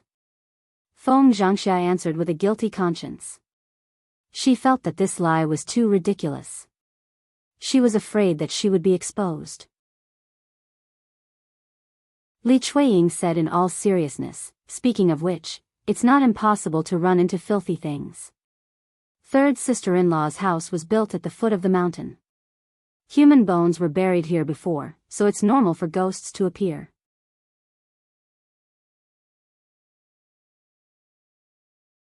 Chapter 1671. After Li Chuiying finished speaking, the sisters-in-law suddenly felt a chill in their hearts. Zhao Yun'er's house was indeed at the foot of the mountain. There were not many people there, so it looked a little gloomy and desolate. Especially at night, the silence was scary. Liang Jinxiao's face showed a trace of fear, and her voice trembled.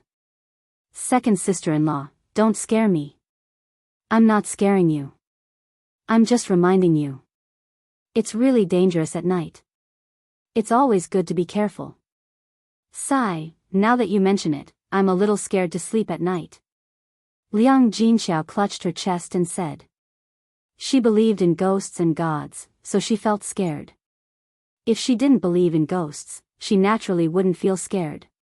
When Feng Zhangxia saw that her casual words had scared Liang Jinxiao, she felt a little apologetic. She pursed her lips and comforted Liang Jinxiao. "Third sister-in-law, you don't have to be too scared. It's hard to say. A few people really encountered ghosts. If you're really scared, ask Yun'er to go to Yang City and buy a pair of door gods. Put them on the door and you'll be fine." Liang Jinxiao felt that Feng Zhangxia's suggestion was good and nodded in agreement. "Eldest sister-in-law, you're right. It's best to ask Yun'er to buy a pair of door gods and put them on the door. That way, we'll feel more at ease. We adults are fine, but children can't be scared. It'll be troublesome if Daodu's soul is scared out of his wits." Okay. As the sisters-in-law chatted, the men at the table drank a few more glasses of wine. Seeing that Zhao Wenshui had not returned, Zhao Wentao asked worriedly, "Did something happen to second brother in the latrine? Does it take him so long to pee? He's not back yet."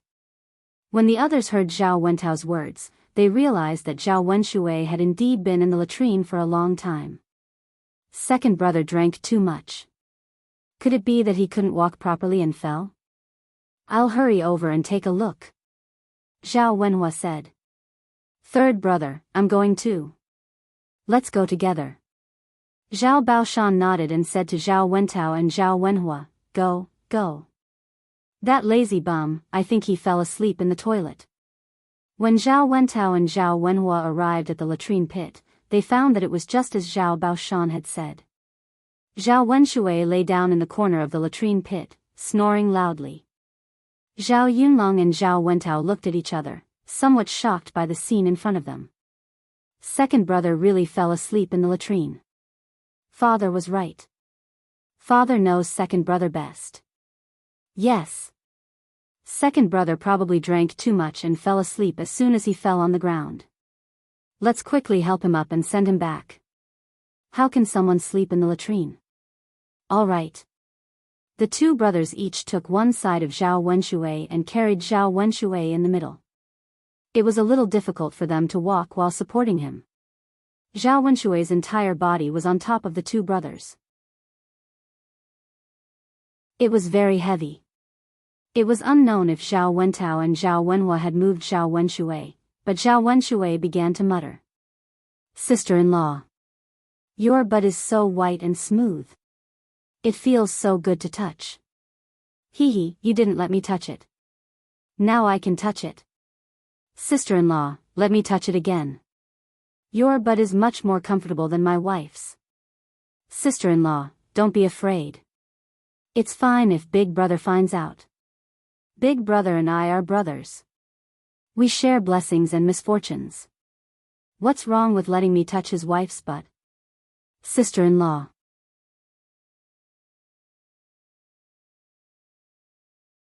Chapter 1672. The two brothers were shocked.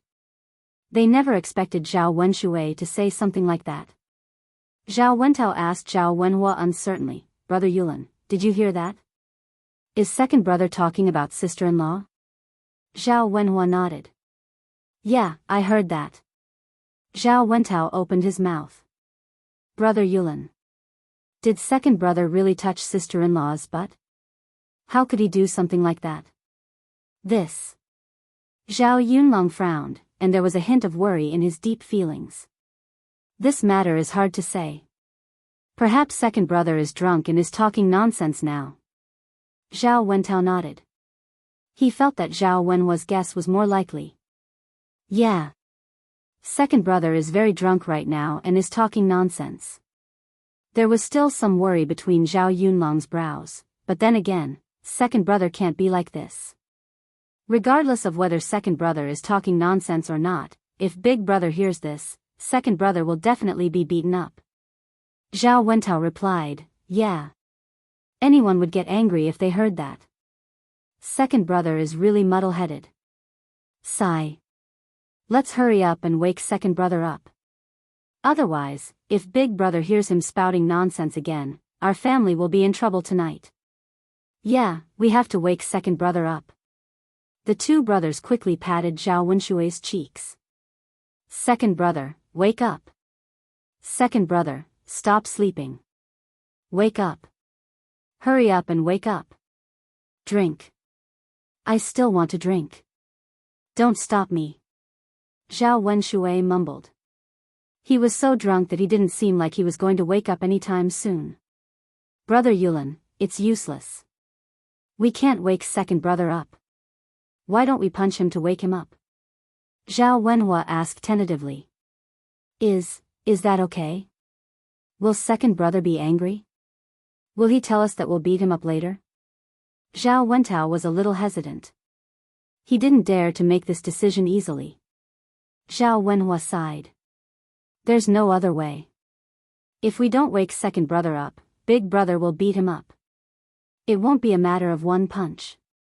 Let's explain it to him later. Second brother should be able to understand us. Zhao Wentao hesitated for a moment. All right then. Third brother, should I do it or should you? Let me. Zhao Wenhua raised his fist and punched Zhao Wentao in the face. Ah, Zhao Wenhua screamed in pain and woke up immediately. Following this, he covered his face and said, ouch, it hurts so much. It hurts so much. Third brother, why did you hit me? My face is swollen because of you. Second brother, you were talking nonsense when you fell asleep in the latrine. Zhao Wenhua explained. Zhao Wenshui didn't believe it. He felt that it was an excuse for Zhao Wenhua to beat him up. Nonsense? What nonsense am I spouting? Third brother, explain it to me clearly. Zhao Wenhua hesitated for a moment. How could he say what Zhao Wenshui said just now? Third brother, why aren't you saying anything? Did you lie to me on purpose because I didn't say anything? Did you just want to punch me? Zhao Wenhua hurriedly waved his hand. If he didn't explain it clearly, his second brother would misunderstand him. With a red face, Zhao Wenhua repeated what Zhao Wenshui said just now. That. Second brother, you said that sister-in-law's butt was white and smooth. It felt good to touch. Zhao Wenshui opened his mouth and recalled what happened before he fell asleep. He had chased after Feng Zhangxia and wanted to touch her butt. Feng Zhangxia's white butt was still deeply imprinted in his mind.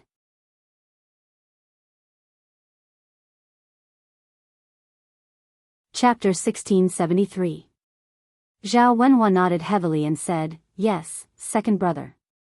That's what you said. I'm not lying to you. Zhao Wenshui frowned and thought to himself, this is bad. If Zhao Wenhua and Zhao Wentao heard what he said, it would be terrible.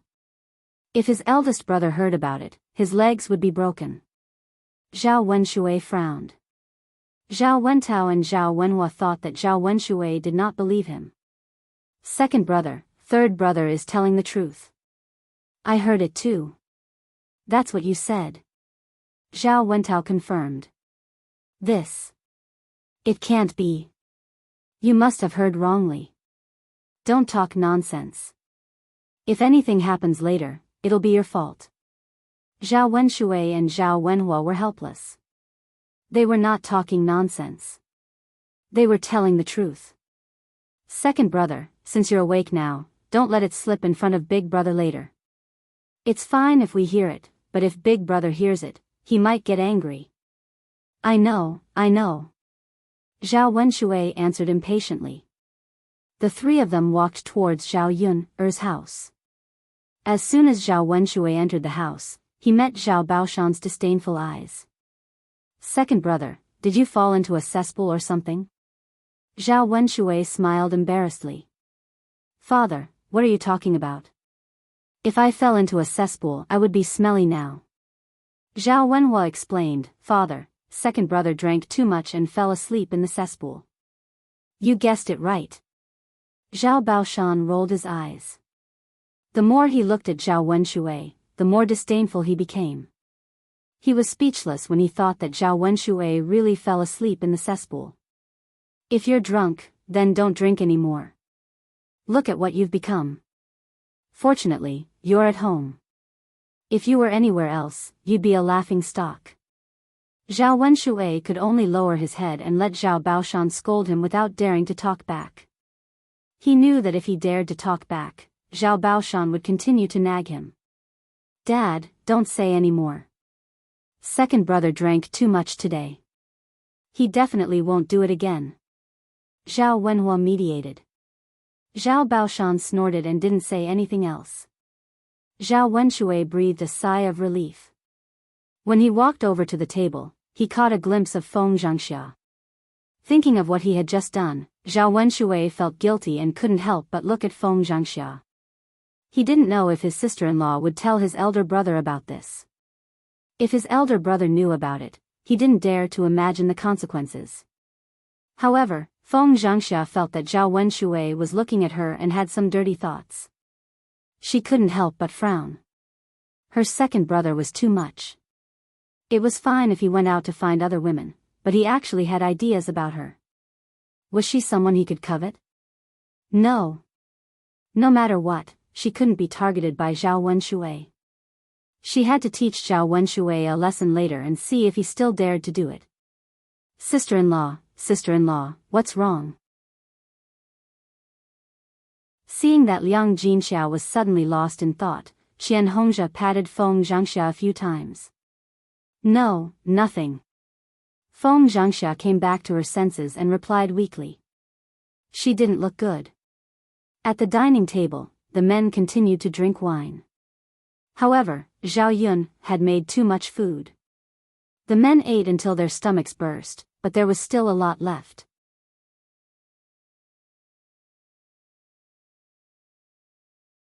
Chapter 1674. Zhao Baoshan pointed at the leftover dishes on the table with a look of pity in his eyes. It's okay. It's fine if we can't finish it. It's better than not having enough. It's not easy to make a meal, so we have to make it more sumptuous, Zhao Yun said indifferently. She wouldn't feel bad about such a small amount of food. There were so many people who didn't want to keep leftovers. When the men drank, a lot of wine dripped into the dishes. Even if the dishes didn't go bad overnight, she couldn't eat them. Sigh. Zhao Baoshan sighed and felt a little sorry for her. Dad, I can't eat anymore. You guys continue. Zhao Wenhua called out. Zhao Wentao and Zhao Wenshi also waved their hands. I can't drink anymore either. I'm too full. Among the men at the table, only Zhao Wenshui was still eating. He ate with gusto and relished in the food. Zhao Baoshan glanced at Zhao Wenshui. He couldn't understand. Zhao Wenshui ate the most tonight. Why was he the only one who could still eat when everyone else was full? Wenshui, aren't you full? why are you still eating? Zhao Baoshan asked casually. Zhao Wenshui was burying his head in eating.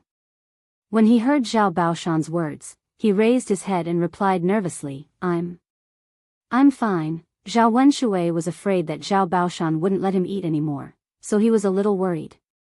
It would be a waste if he didn't finish this table of good food. He finally had a good meal. If he ate today, he wouldn't be able to eat anything good tomorrow, the day after, and for a period of time in the future. Therefore, it was a profit to eat as much as he could. Is that so? Zhao Baoshan's eyes revealed a trace of shock. How big was his second brother's belly? After drinking so much wine and eating so many dishes, he could still continue eating. Zhao Wenshui replied angrily, yes. Father, I didn't eat too much. I just drank too much wine. I went to the latrine just now and peed. If you don't believe me, you can go and have a try. After peeing, your stomach will be empty and you can continue eating. The men at the table looked at Zhao Wenshui speechlessly. It was really admirable that he could say such vulgar words while eating. Father, there are so many dishes, it would be a waste not to eat them. I'm just helping third brother's family eat more. Zhao Wenshui's mouth twitched as he spoke. Yes, yes, yes. Zhao Baoshan rolled his eyes. Delicious was delicious. Why did he have to come up with so many excuses? Second brother, I think it's better if you eat all the dishes on the table. I can't eat so much. I'll just pick some that I like. Hee hee. Zhao Wenshui smiled and quickly picked out the shredded meat from the stir-fried dishes. After a while, Zhao Wenshui finished most of the leftovers on the table. Zhao Wenshui didn't stop until he couldn't eat anymore. Okay. Father, are we going back after eating? Zhao Wenshui rubbed his hands and said. Zhao Baoshan responded. It was late. They had eaten for more than 2 hours.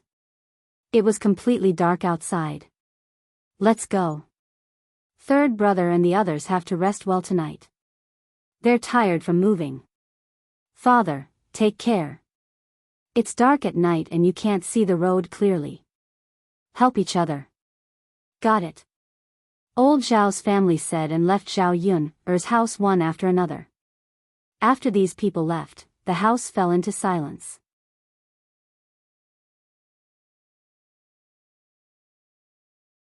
Chapter 1675. Mother, it's so late. Let's wash up tomorrow morning. It's so dark. What if we bump into something? Everyone is tired today. Now that it's dark, it's better to go back to the house and sleep. Liang Jinxiao nodded. It was indeed too tiring today. Everyone needed to rest early. When she was chatting with her sisters-in-law just now, she kept yawning and was very sleepy. Alright, then let's wash up tomorrow morning. I remember that there's not much water in our water tank. We have to carry water again tomorrow. Speaking of carrying water, the house was moved to the foot of the mountain. The disadvantage was that it was too far from the river. After carrying water a few times, they would probably be tired. They could only carry 2 buckets of water per trip, which would be used up in a while. It was fine for a day or two, but it was not a solution in the long run. Mother, I think we should dig a well in the yard. It's convenient to use water later. Moreover, Mulan's family can use it with us later. It'll save them the trouble of carrying water. Zhao Yun suggested to Liang Jinxiao when she thought of the convenience of digging a well. Liang Jinxiao nodded. That's fine. Ask your father to find a few people later. We don't have to carry water in the future. We can wash clothes and vegetables directly at home. Zhao Yun agreed. There were not many families in the village who had wells. Digging a well would cost 1 tael of silver. After all, there were no drilling tools in ancient times. They could only dig by hand, which would take half a month. Adding in the cost of labor and other expenses, it would cost so much money. Ordinary families would not be willing to spend so much money. There were not many families who had wells. After the family washed up, Zhao Yun fell asleep as soon as she got on the bed. After putting a quilt on the new mattress, it was much more comfortable to sleep on than the small heatable brick bed at home. The bed was very big. The family of 3 did not feel crowded when they slept on it. Instead, it was very spacious. It felt like she was sleeping on a 21st century bed. It was more comfortable. The next morning, when Zhao Yun woke up, Liang Jinxiao had already cleaned up the bowls and chopsticks from last night. Zhao Yun'er couldn't help but ask, "Mother, why are you so busy? You didn't even greet me." Liang Jinxiao smiled softly and said, "Haha, it's okay. There aren't too many bowls and chopsticks. It's not tiring to be busy. Mother saw that you were sleeping soundly, so how could I wake you up? You were too tired yesterday." Zhao Yun'er sighed helplessly. Her cheap mother was like this. She liked to take on all the work herself. After breakfast, Zhao Yun'er went to Mulan's house. Yesterday, Zhao Yun'er's family was busy moving, but Mulan didn't move. Instead, she moved today. Mulan's family had more things than Zhao Yun'er's family, but Mulan's family had a lot of people. Her brother, Zhao Tianan, was not stupid. He took the initiative to help Mulan move. Zhao Yun'er knew that Zhao Tianan was so diligent because of Mu Hin. Early in the morning, after Mulan's family finished breakfast, they started to tidy up the house. They usually didn't pay attention to the big and small things, but when they really moved, they felt that there were a lot of things. It was originally a happy occasion, but the Mu family's generosity and old lady Mu felt uncomfortable no matter how they looked at it. They felt uncomfortable because they felt that Mulan's family lived in a big house, a good house, while their family had to huddle in a shabby thatched hut. There was a saying that there was no harm without comparison. If others lived a hard life like you, you wouldn't feel uncomfortable. If others lived better than you would feel sad and uncomfortable.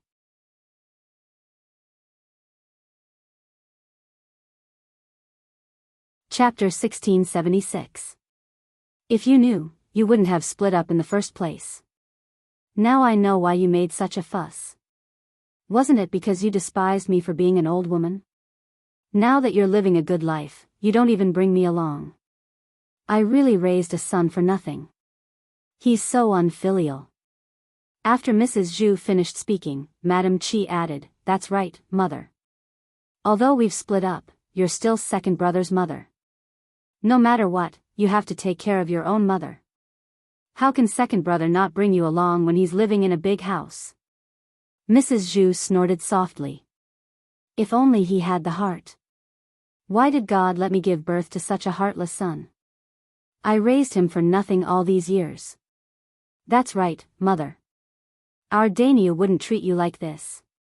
Speaking of which, Daniu is still the best. Daniu is filial. Mrs. Zhu and Madame Qi echoed each other and deliberately said these words to make Zhao Yun'er feel uncomfortable. However, these two people were just talking. Although Mulan and Zhu Eru felt a little uncomfortable, they ignored Mrs. Zhu. Mrs. Zhu knew very well why they didn't bring Mrs. Zhu along when they were living in a big house. Zhu Eru knew how to be filial, and he knew how to dote on his child and wife. He remembered how his mother had treated Mulan and Hua back then. In order to prevent Mulan and their child from being bullied, he could only treat his mother coldly. Seeing that Zhu Eru was moving all of a sudden, Zhu Daniu also felt uncomfortable. They were both brothers. How could he be happy that his younger brother was living a better life than him? Later on, others would say that he, the older brother, was not as capable as the younger brother. Zhu Daniu's eyes turned. He leaned in front of Zhu Eru and said to him, "Second brother, you're going to live in a big house. You don't want your house anymore, right?" Zhu Eru wasn't sure if he wanted it. Although it was useless now, what if he needed it in the future? He then replied to Zhu Daniu, "Big brother, why are you asking this?" Zhu Daniu smiled and said, "Didn't I find a job for third brother?" Third brother had already accepted more than a dozen people in the village to teach children how to read and write. Seeing that he was about to be taught, he had to find a place. The other houses are all occupied. Your house is just right for third brother to use. When Zhu Eru heard this, he fell into deep thought. He had heard of this before, but he didn't know how his big brother came up with this idea. With his third brother's character, if he were to teach, he might even ruin the child. But it was hard for him to say. Compared to Zhu Sanlu staying at home and not doing anything, finding such a job for Zhu Sanlu was indeed a good idea. Zhu Eru replied, "All right then, big brother. I'll leave the room to third brother." "That's good." Zhu Daniu felt much better. Now that the place was bigger, he could take in a few more children. Relying on this, they could make a lot of money. When they accumulated more money, they could also build a big house. At that time, they wouldn't have to envy the second branch. If they built a big house, their lives would be as comfortable as the second branch. It was useless to be jealous of the second branch now. If they had the time, they might as well think about how to earn more money.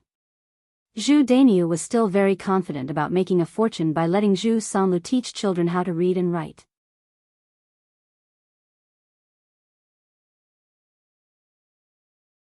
Chapter 1677. When it was close to noon, Mulan's family had finally finished moving and were preparing to rest and prepare some food for a good meal. Unexpectedly, Mulan's maternal family came. It was Mu Dade, Old Lady Mu, and Mulan's stepmother, Luo Tsueyu. The three of them walked over. Mu Dade and Old Lady Mu were fine and did not feel tired after walking for a few miles. However, Luo Tsueyu was fat and could not stand the torment. When she reached Mulan's house, she was so tired that she could barely breathe. When Old Lady Mu reached the family Zhu's courtyard, she shouted at the top of her lungs, "Last Lan, come out. Come out." Mulan came out of the house with a frown. She was about to tidy up some small things in the kitchen and move them to the new house when the Mu family came. She frowned in displeasure and asked Old Lady Mu and Mu Dade, "Grandma, Dad, what are you doing here?" Old Lady Mu snorted, "What's wrong? We can't come? Have you forgotten who gave birth to you and raised you? Why are you complaining when your maternal family comes?" Mulan's mouth twitched. "Why are you here for no reason? Why didn't you come here before?" Needless to say, they must be up to no good. The past is the past. The present is the present. What's wrong with coming here now? Lass, how can you say that? You're so infuriating. Old Lady Mu spat on the ground and glared at Mulan. Mulan rolled her eyes and said mildly, "Grandma, Dad, just tell me what you're here for. You don't have to beat around the bush." Mu Dade smiled embarrassedly. "Lass Lan, it's really nothing. Your grandma just wanted to see you, see how you're doing now." Mu Dade's smile was filled with guilt and he did not dare to look into Mulan's eyes. Old Lady Mu put her hands on her hips and said, "Yes, we're here to see how you're doing now. I heard that your family built a new house. Is this true? A new house? Why didn't you bring me and your father to have a look?" Mulan was too lazy to pay attention to Old Lady Mu and Mu Dade. She knew that they were up to no good. "Hey, you're Mulan's grandmother? I'm Mulan's sister-in-law." "You're right. My second sister-in-law's family is living a good life now. They did build a new house and just moved in today. The new house is made of bricks and tiles. It's magnificent. It's much better than our family Zhu's current thatched hut." When Madame Qi saw that the Mu family was here to pick a fight, she immediately ran to the front of the Mu family and fanned the flames behind them. She could not wait to stir up more waves. Sure enough, when Old Lady Mu heard this, she said to Mulan, "You really built a new house. You didn't even tell your family about such a big thing.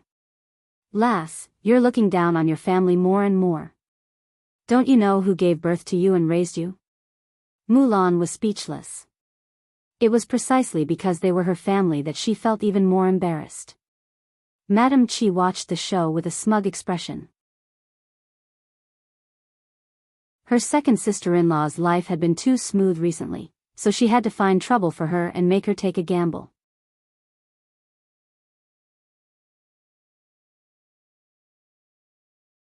Chapter 1678.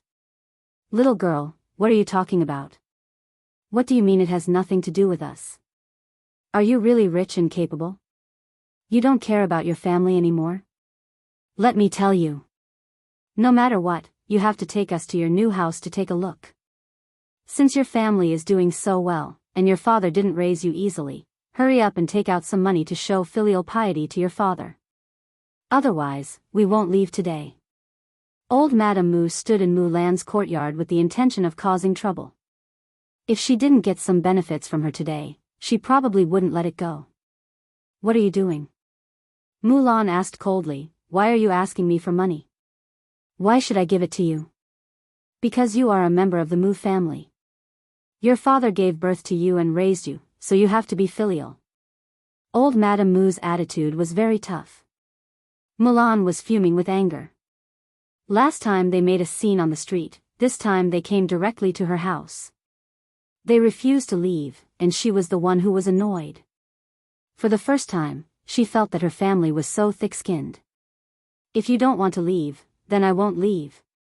Just stay here. Mulan turned around angrily and left with the wooden bucket. Old Madame Mu was stunned and quickly caught up with Mulan. What are you doing? Where are you going? Mulan flung Old Lady Mu's hand away. Why do you care where I'm going or what I'm doing? Just wait here. Old Madame Mu was furious. This damned girl, she was determined not to give them any benefits. You damned girl, stop right there, you're not allowed to leave. Mulan ignored her. Old Madame Mu went forward and grabbed Mulan's arm. Mulan wasn't easy to bully. She pushed Old Madame Mu out. Old Madame Mu lost her balance and knocked on a stone beside her. Her forehead immediately bled. She didn't know if it was because Old Madame Mu knocked too hard, but the blood on her head didn't stop flowing and kept flowing out. When Mu Dade saw this, he immediately panicked. He rushed to Old Lady Mu and helped her up. He asked Old Lady Mu, Mother, what's wrong with you? Are you okay? Is it serious? Old Madame Mu cried out in pain, I can't, it hurts so much. My head almost broke. As she cried out, Old Madame Mu reached out and touched her forehead. She touched it was bleeding. Seeing the blood, Old Madame Mu felt that it was a psychological effect. Her forehead, I'm bleeding, I'm bleeding, I'm bleeding, I'm not dying, right? Mu Dade hurriedly comforted her, it's all right, Mother. She definitely won't die. Mother, hold on. I'll get you a doctor to check on you. Mulan turned around and glanced at Old Lady Mu. She originally thought that Old Lady Mu was faking it, but after taking a look, she realized that there was indeed a large wound on Old Lady Mu's forehead. Blood was flowing out, and there was a faint smell of blood in the air. Look, you're bleeding so much. What if something big happens? Mulan hesitated. She thought that if something happened to Old Madame Mu, she would be in trouble. She didn't want to be so heavy-handed. She just accidentally let Old Madame Mu touch her. Okay. I'll go now. Mulan answered. It was best to get a doctor to see her in order to prevent her from dying.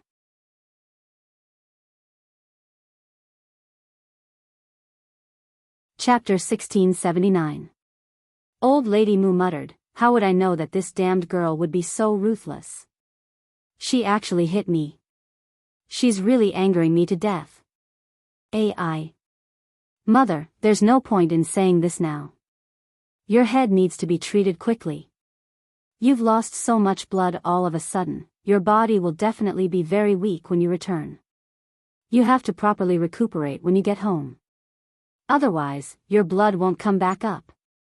Mu Dade said with concern. No matter how bad Old Lady Mu was, she was still his mother. Luo Tsueyu, who had been watching from the side, rolled her eyes as if she had thought of something. She ran over to Old Lady Mu and pretended to be concerned as she asked, Mother, how are you? Does it hurt a lot? Didn't you see such a big wound? Of course it hurts. I'll hit you, you'll know once you try. Luo Tsueyu gave a fawning smile, Mother, I don't have any other intentions, I'm just concerned about you. Mother. You're too pitiful. I think that Lan girl is too much. This is her fault. How can a junior hit an elder like this? That's right. Mother, I remember that our Dezhou country's laws say that if a descendant hits an elder, it's considered unfilial and they'll have to go to jail. It's fine if it's a small injury, but with such a serious injury on your forehead, you can definitely go to the government and sue her. Reminded by Luo Tsueyu, old lady Mu nodded and said, Indeed, I'll go to the government and sue this girl for treating me like this. Mu Dade mediated, Mother, Lan girl didn't do it on purpose. How can a family be so calculative? I think we should just forget about this matter. Old lady Mu glared at Mu Dade in displeasure. Forget it, how can we forget about this matter? I say, Dade, is there something wrong with your head? Lan girl clearly pushed me on purpose. Mu Dade was scolded into silence. Luo Tsueyu continued, Mother, actually letting Lan girl off this time isn't a big deal. I think. Mother, you can use this matter to threaten Lan girl and make her give you more money as compensation. Isn't it better to spend some money on you than to let her go to jail and suffer a jail sentence? Old lady Mu was suddenly enlightened by Luo Tsueyu. Why didn't she think of this? Old lady Mu hurriedly praised Luo Tsueyu. My dear wife, your brain is still the best. Mother is old, my brain is not as bright as before. Luo Tsueyu smiled. Mother, that's not true. No matter how I compare, I can't compare to Mother.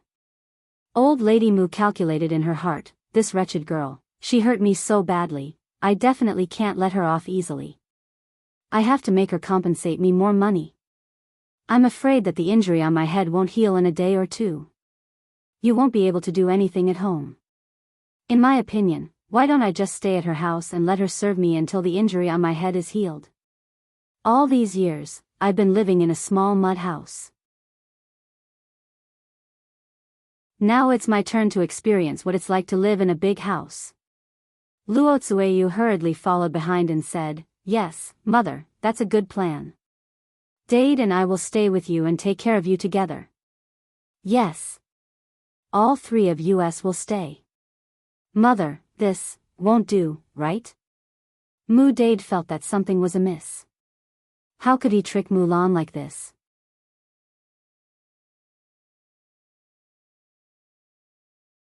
Chapter 1680. Mother. Mu Dade didn't know what to say. His mother was used to being domineering, so he basically listened to her in everything. All right, Dade, don't say any more. I'll make my own decision. After all, I'm the one who got hurt. Luo Tsueyu wiped her mouth and said. Sigh. Mu Dade had no choice but to stop talking. After a while, Mulan brought Dr. Sun over. Dr. Sun, this is my grandmother. Please take a look at her. Dr. Sun nodded and said, Okay. With that, Dr. Sun squatted in front of old lady Mu and checked her wound.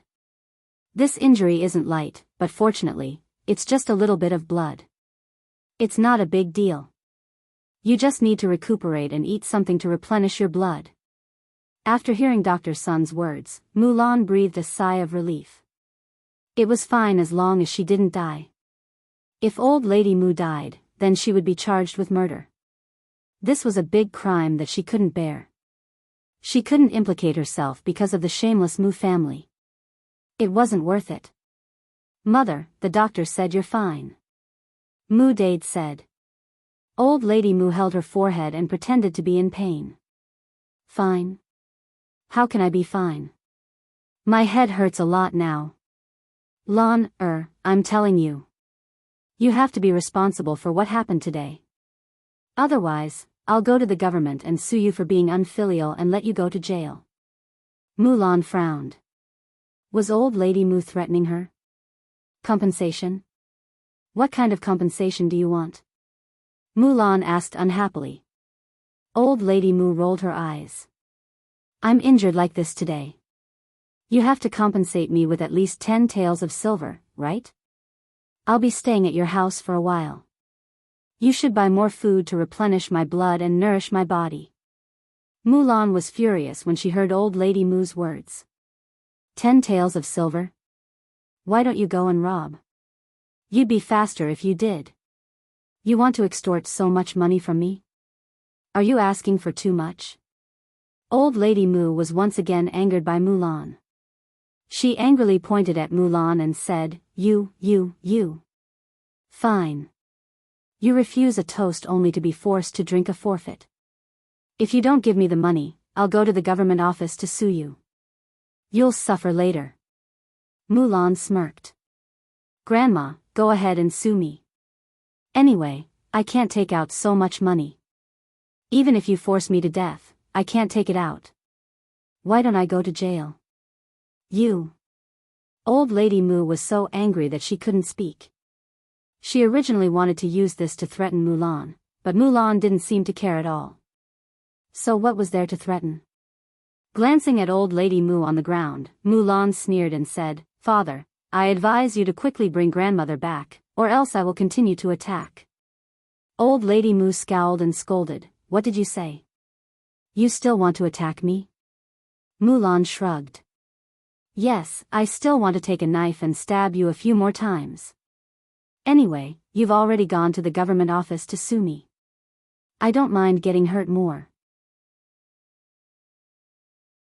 If you suffer more, it'll be my gain. Old Lady Mu was intimidated by Mulan's cold gaze. Crazy. Dade, she's crazy. Mu Dade frowned. He looked at Mulan, then at Old Lady Mu, and advised, Mother, we'd better leave quickly, in case Las Lan really attacks. Who knows if she'll hurt you even more this time. Old Lady Mu's heart turned cold. Her forehead was already badly injured. If Mulan really continued to attack her, she would definitely lose her life.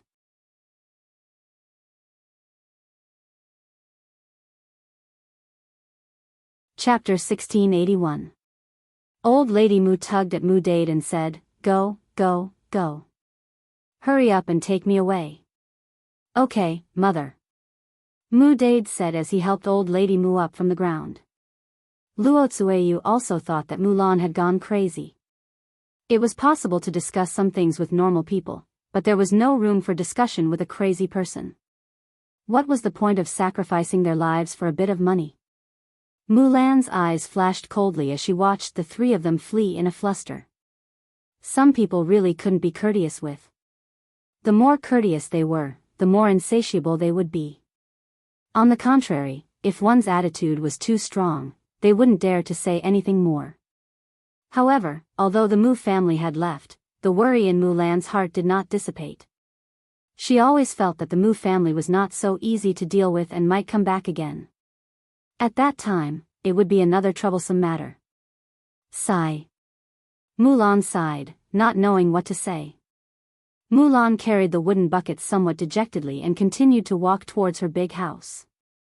Fortunately, Mu Hin was not around, otherwise, he would be worried with her. When old Madame Zhu saw Mulan's fierce behavior, she couldn't help but be speechless. Wasn't this Mulan too lawless? She could even do this to her own grandmother. Seeing Old Lady Mu's bleeding head, Mrs. Zhu was frightened. Thinking about how she usually spoke to Mulan like that, Mulan was still polite to her. Otherwise, wouldn't she end up like Old Lady Mu and end up in such a miserable state? How did our old Zhao family marry such a shrewish daughter-in-law? We are so unlucky, I'm so angry. Will she kill me one day too? Shrew. Mrs. Zhu stood in the courtyard and kept muttering. Madame Qi went up to Mrs. Zhu and said to Mrs. Zhu, Mother, isn't that so? Second sister-in-law is too scary. Look at how ruthless she is. That woman is crazy. Sigh, it seems that I shouldn't provoke her, lest I get beaten up so badly. Thinking of Old Lady Mu's bloody head, Mrs. Zhu shuddered. On the other hand, Ma Xiaofeng was getting better after resting at home for a while. She was able to get up and walk around. Ma Xiaofeng stayed at home for a whole morning. Seeing that Ma Xiaoyu hadn't come back yet, she was a little anxious and went out to look for her. Something must have happened since she hadn't been home for such a long time. She only had one brother, so she could not let anything happen to Ma Xiaoyu. On the way out to look for Ma Xiaoyu, he happened to bump into the Mu family. Old Lady Mu kept on scolding along the way. I say, Bade, look at your two good daughters. Mulan is an unfilial one. Not only did she not give me money, she even hit me. Mu Xian is also disobedient. Everyone says that the parents' orders are the words of the matchmaker. She has to marry whoever she is arranged to marry. Mu Dade lowered his head and said, Sigh, mother, don't say any more. Lan, and Xian had no choice. Old Lady Mu glared at Mu Dade. You only know how to speak up for those two wretched girls. Dade, aren't you worried about mother? Look at the wound on my head. It's so infuriating. Luo Tsueyu agreed, that's right, mother. I think Mulan is too much. She doesn't care about mother at all. We came here for nothing this time. We worked ourselves to death and walked a few miles to get here, but we didn't get anything.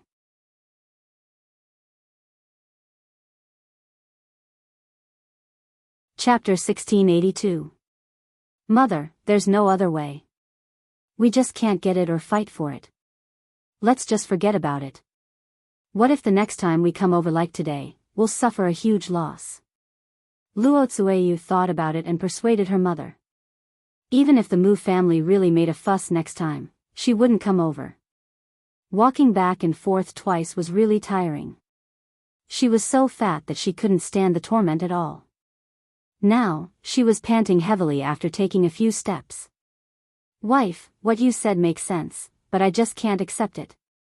She gave birth to a daughter, and the daughter only cared about her family. She saw that our Dade gave birth to her. Sure enough, a daughter shouldn't be raised. It's a waste of food. But I didn't see Mu-hin today. Mother, is Mu-hin at Mulan's house? Didn't you say that girl's temper is better than Mulan's? If we start with her, will it? Luo Tsueyu muttered. Old Lady Mu nodded. Mu-hin's temper is indeed much better, but she's staying at Mulan's house now. What can we get from her? We should start with Mulan. As they were talking, Ma Xiaofeng heard about Mulan and Mu-hin. She also sorted out the meaning of the Mu family's words. They wanted to get some benefits from Mulan and her sister. She immediately came up with a plan and went up to the Mu family. Are you Mulan and Mu-hin's family? Ma Xiaofeng asked. Old Lady Mu glanced at Ma Xiaofeng and asked. Who are you? Ma Xiaofeng smiled and introduced herself. I'm from this village. I heard you talking about them just now, so I wanted to have a chat with you. What do you want to talk about? What do we have to talk about with you? Old Lady Mu retorted in annoyance. Ma Xiaofeng smiled embarrassedly. There's really nothing to talk about with me, but after listening to your words, I just want to remind you that you actually have a way to get the money. Old Lady Mu pondered for a while and stared at Ma Xiaofeng. What way? Tell me. Ma Xiaofeng chuckled. Actually what?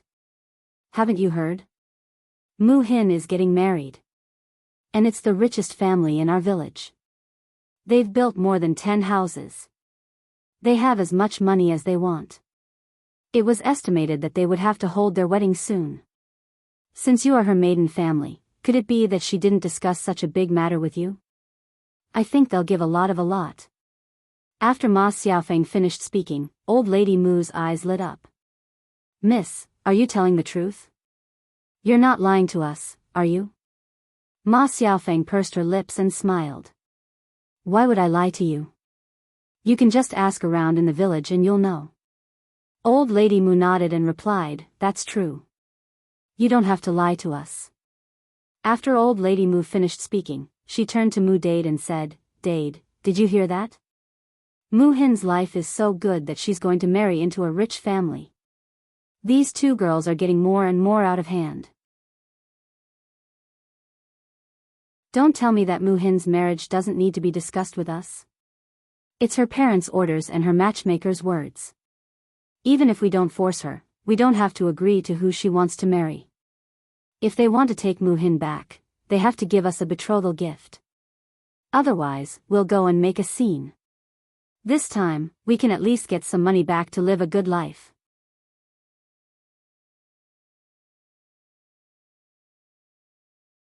Chapter 1683. Mu Dade felt a little guilty towards Mu Hin after what happened last time.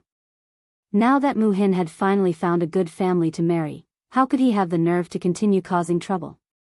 Old Lady Mu did not think so. What's wrong with this? This is how it should be. Dade, you're Mu Hin's daughter. When your daughter gets married, shouldn't the groom discuss it with you? If the betrothal gifts aren't for you, are they going to be sent to Mulan? That wretched girl will benefit for nothing. Mu Dade frowned. He still felt that something was wrong. Mother, all right, I'll decide on this matter. Don't say anything else. In any case, we can't let those two girls benefit. Old Lady Mu said angrily. Today, she had a big cut on her forehead. She had to heal it no matter what. Mother, if we really want to decide on this matter, let's go back today first. Your head injury is so serious. It's not good for us to go to someone's house. We'll come over and discuss it with the groom another day. What do you think? Old Lady Mu nodded. That's fine. My head feels like it's about to explode. I have to hurry back and rest and recuperate. Mu Dade heaved a sigh of relief. Coaxing Old Lady Mu back home was the most important thing for now. Before leaving, Old Lady Mu took Ma Xiaofeng's hand and said gratefully, "Girl, thank you so much. Thank you for reminding us." Ma Xiaofeng smiled. "Granny, you're too polite. I'm just reminding you that it's fine. You're so kind. Good people will be rewarded." "Huh, it's okay. Then we'll leave first." "Okay, take care." Ma Xiaofeng waved at the Mu family. Looking at the Mu family's departing figures, Ma Xiaofeng's lips curled into a smug and calculating smile. Looking at the Mu family's attitude, they must be greedy. She boasted that Zhao Yun's family was rich and powerful, so the Mu family would naturally ask for more betrothal gifts. Previously, Zhao Tianan liked to recommend her, but because her mother asked for 50 taels of silver as a betrothal gift, Zhao Tianan gave up. Then, he slowly hooked up with Mu Hin. If the Mu Hin family were to make a fuss now, they would need a lot of money. Then, Zhao Tianan might not be willing to marry Mu Hin. When that time came, wouldn't she have a chance? It would be best if there was some animosity between Mu Hin and Zhao Tianan. The more she thought about it, the more proud Ma Xiaofeng felt. She was too quick-witted. After going through so many things, she understood that she had to rely on herself to fight for many things. If you don't fight for it, no one will be willing to fight for you. In order to achieve his goal, he would do anything. As long as he succeeded in the end, what did it matter if others said a few words? Putting away the pride in her heart, Ma Xiaofeng remembered today's business. She still had to find her younger brother. After looking around the village, she finally found Ma Xiaoyu in the fields outside the village. Because there was nothing to eat at home, and Ma Xiaoyu was a child, she couldn't run to town or Yang City to buy food, so she went to the fields outside to dig for some wild vegetables. Children in the countryside could basically recognize some wild vegetables. Children from poor families were able to take care of the household early. Ma Xiaofeng and Ma Xiaoyu lost their father when they were young, so it was even more so.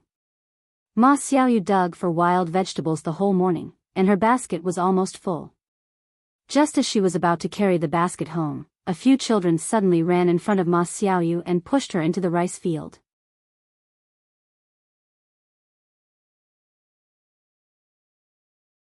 Chapter 1684.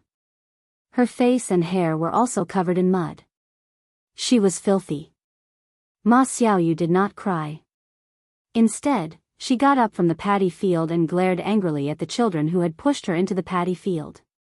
"What are you doing? Why did you push me?" Ma Xiaoyu questioned. The children giggled and stuck their tongues out at Ma Xiaoyu. "What's wrong with pushing you? You're a child with no father to teach you.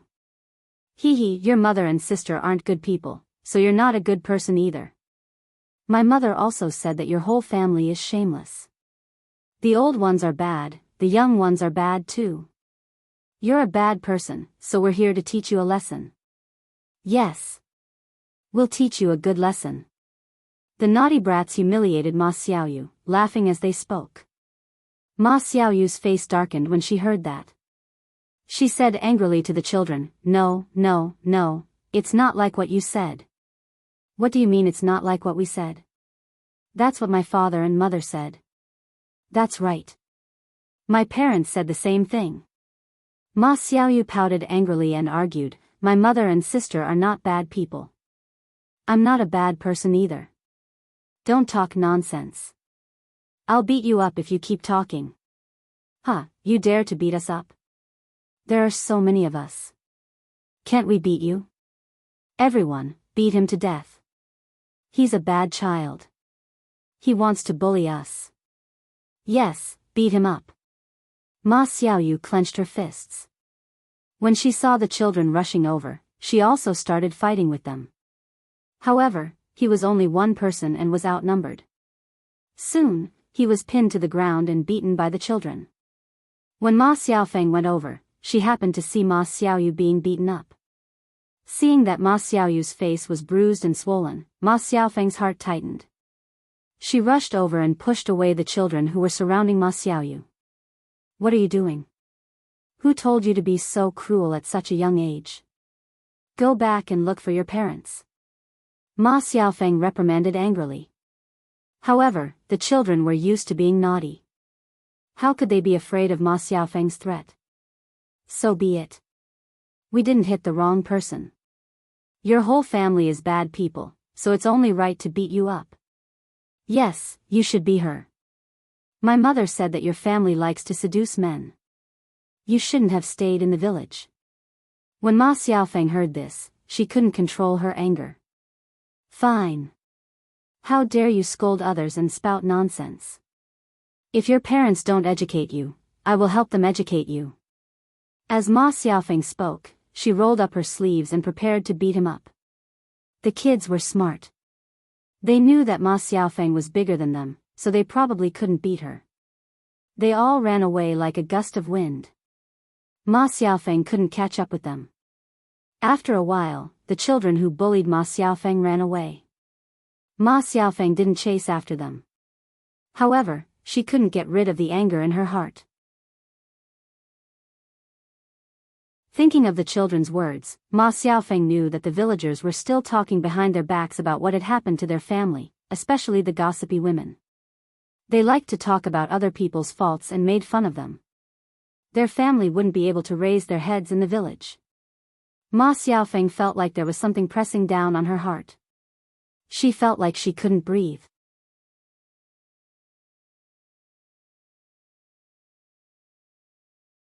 Chapter 1685.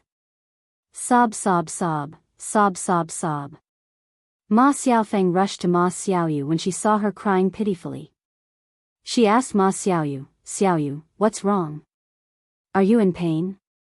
Let me take a look." Ma Xiaoyu shook her head. "Sis. I'm fine." "Then why are you crying?" Sob sob sob.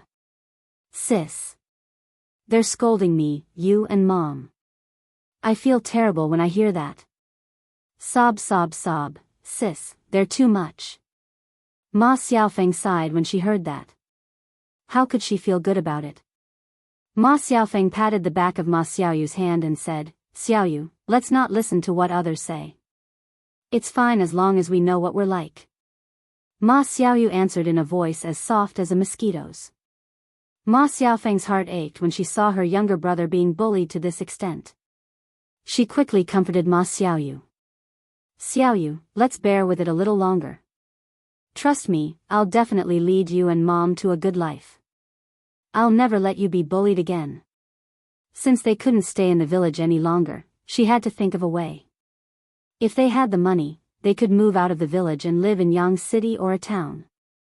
No one would recognize them and they wouldn't say such things again. She was fine with it, mainly because she couldn't accept it when she saw others bullying Ma Xiaofeng and her younger brother. Ma Xiaoyu was already exhausted from taking care of them as a young child. Now, she had to endure the bullying and scolding of the other children in the village. Sob, sob, sob. Ma Xiaoyu sobbed and wiped away the tears at the corners of her eyes. She looked very sad. Ma Xiaofeng tugged at Ma Xiaoyu's hand and said, "All right, Xiaoyu, let's go. Let's go home. You're injured. I'll treat it for you. Also, your clothes are dirty. You'll have to change quickly." Ma Xiaoyu answered and tidied up the wild vegetables that she had dug. Ma Xiaofeng sighed. Although she wasn't the one who was injured this time, she felt even sadder. Mulan went to the house on the mountain. Seeing Mulan in a daze, Zhao Yun went up to her and asked with concern, "Sister-in-law Mulan, what's wrong?" Mulan was slightly stunned. She snapped back to her senses and pursed her lips. It's nothing. It's obvious that you're lying. How can you say that it's nothing?" Zhao Yun glanced at Mu. She knew that when she was a liar, she would always blink her eyes listlessly. Mulan sighed and told him what had happened earlier.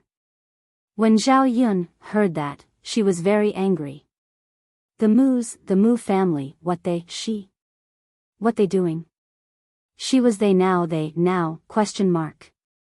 She sympathized with Mulan's experience. At the same time, she agreed with what Mulan had done. Those people had to be taught a lesson when they came to cause trouble. Otherwise, they would not know their place and continue to cause trouble. "Sister-in-law Mulan, tell me the next time they come. I'll use a knife to scare them. Let's see if they're still afraid of death." Zhao Yun reminded Mulan. Yes, I know, Yun, but I can't trouble you with this. I know how to deal with them myself. The only thing I'm worried about now is that my grandmother and the others will sue me to the authorities." Mulan sighed as she spoke. There was a trace of worry between her brows.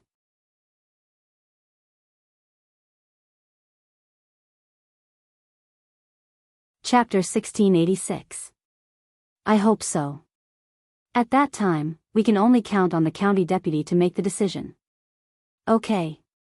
After Mulan's family moved, they began to prepare lunch. There were several rooms in the new house. The family lived in a very spacious house, much better than the previous one. Mulan and Zhu Eru shared a room, the children shared a room, Muhin shared a room, and there was also a living room. A kitchen. The foundation was very large. They could open up a vegetable garden in the front yard or the back of the mountain. When they planted some vegetables, it would be much more convenient for the family to cook. The only inconvenient thing now was to get water. However, when the well in Zhao Yun's house was built, it would be much more convenient for the two families to use the water in the well. It was okay to make do during this period of time. After moving to the new house, the happiest people were Mulan's children. They were used to living in a small house since they were young. Now that they suddenly lived in a big house, they were naturally very happy. "Mom, our house is so big." "Yes, Mom, our house is so good now. The room we live in is even bigger than the previous house." "Mom, the house is so bright. It looks so good." "Mom, our new house is so great. The bed is so big and comfortable. Hee. I like the new house so much." Seeing the happy faces of Dehua and Erhua, the sadness on Mulan's face faded a little. She smiled and said to Dehua, Erhua and San, "It's good that you like it. In the future, our family will live in this big house." Hee, Mom, good. After lunch, we will pick some wild flowers back and decorate the house. Dehua said excitedly. Children liked flowers, especially Dehua and Erhua. Mulan smiled and nodded. "Okay, then you go and pick them. But be careful. Don't get into trouble." "Got it, Mom." Mulan smiled and moved the vegetables out of the house. For lunch, she prepared cold cucumber, braised eggplant and green pepper fried rice. In addition, she hadn't finished the salted meat that she learned from Zhao Yun. Usually, she couldn't bear to eat it. These things wouldn't spoil easily if they were placed in a cool place in the house. Therefore, there were still quite a few left. Mulan cut off a large piece of meat and prepared to stir-fry it with the garlic moss. It would taste even more fragrant and delicious. When moving today, Zhao Yun'er and Zhao Tianan both helped a lot. Mulan said to Zhao Yun'er and Zhao Tianan, "Yun'er, Tianan, you must be tired from helping me move today. Why don't you have lunch at my house? I'll cook a few more dishes. Don't refuse." Zhao Yun'er said with a smile, "Sister Mulan, I won't stand on ceremony with you, but I can't have lunch at your house today. I have to go back to cook. If you want to stay for lunch, just ask my brother, Tianan, to stay." Mulan didn't argue. She knew that Zhao Yun'er's meals were basically prepared by Zhao Yun'er, so she nodded and said, "Okay, then you go back to work. Let Tianan stay for lunch." "Huh, okay." At this time, Zhao Tianan and Mu Hin were together. Although the house was built, Mulan's yard wasn't ready.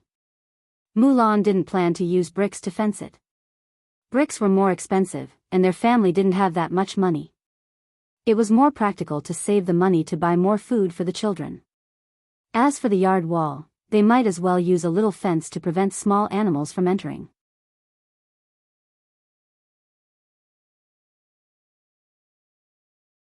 Chapter 1687. The two of them were about the same age and looked like a perfect match. Zhao Tianan was a little shy. His face and ears were slightly red as he chatted and laughed with Mu Hin.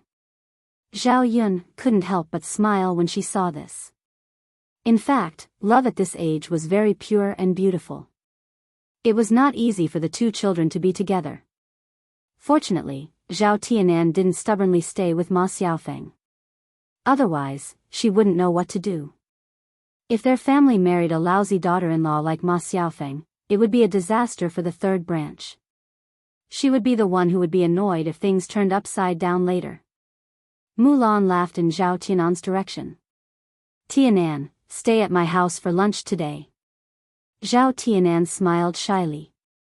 "That's not very good, is it? What's wrong with that? It's a deal. You'll have lunch at my house today. Otherwise, I won't let you help me later."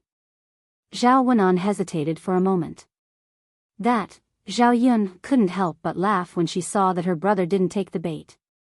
"Tianan, just eat when you're allowed to. We'll be family in the future. Why are you being so polite?" Mulan followed behind and replied, "That's right. We'll be family in the future. Why are you being so polite now?" Zhao Tianan lowered his head even more.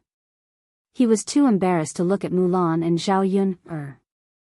Mu Hin covered her mouth and snickered at the side.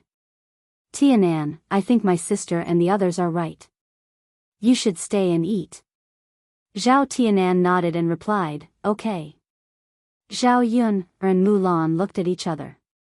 As expected, their words were not as good as Mu Hin's. Zhao Tianan listened more. "Then, sister-in-law Mulan, you go ahead. I'm going back to cook." "Okay." Mulan replied. Zhao Yun'er walked a few steps and went back.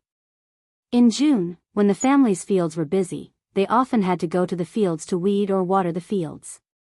Previously, when Zhao Wenhua was busy building the house, her fourth uncle and his family were the ones taking care of the fields. Now that he was free, he naturally didn't want to continue troubling others. Early in the morning, Zhao Wenhua went to the fields to work. When she returned, she was tidying up the courtyard. Zhao Yun'er is also planning to make a fence wall for the yard at home. She will add some Chinese roses and morning glories. When the time comes, it will definitely look very beautiful. It will definitely be better than a brick wall. He just had to bring back more wooden sticks and tidy them up properly. She couldn't help much with this, so she had to trouble Zhao Wenhua. At noon, Zhao Yun'er casually made some food. Although there were no meat dishes, the taste was not bad. The family ate very comfortably. Now that they moved to a new house with a brick house and an attic, it was much cooler inside the house. They would think about how to get rid of the heat in the summer. Now that they lived on the first floor and were on the mountain, the nights were cooler, so it wasn't too hot. In the afternoon, many people began to send gifts and money to Zhao Yun'er's house because Zhao Yun'er's family was building a house and holding a banquet. Zhao Yun'er discussed it with Liang Jinxiao and Zhao Wenhua. Both of them were more supportive of holding a banquet. Building a big house was a happy event. Since it was a happy event, it had to be celebrated. Although her family had held enough happy events this year, it didn't matter if there was one more. Zhao Yun'er followed the custom and didn't have any objections.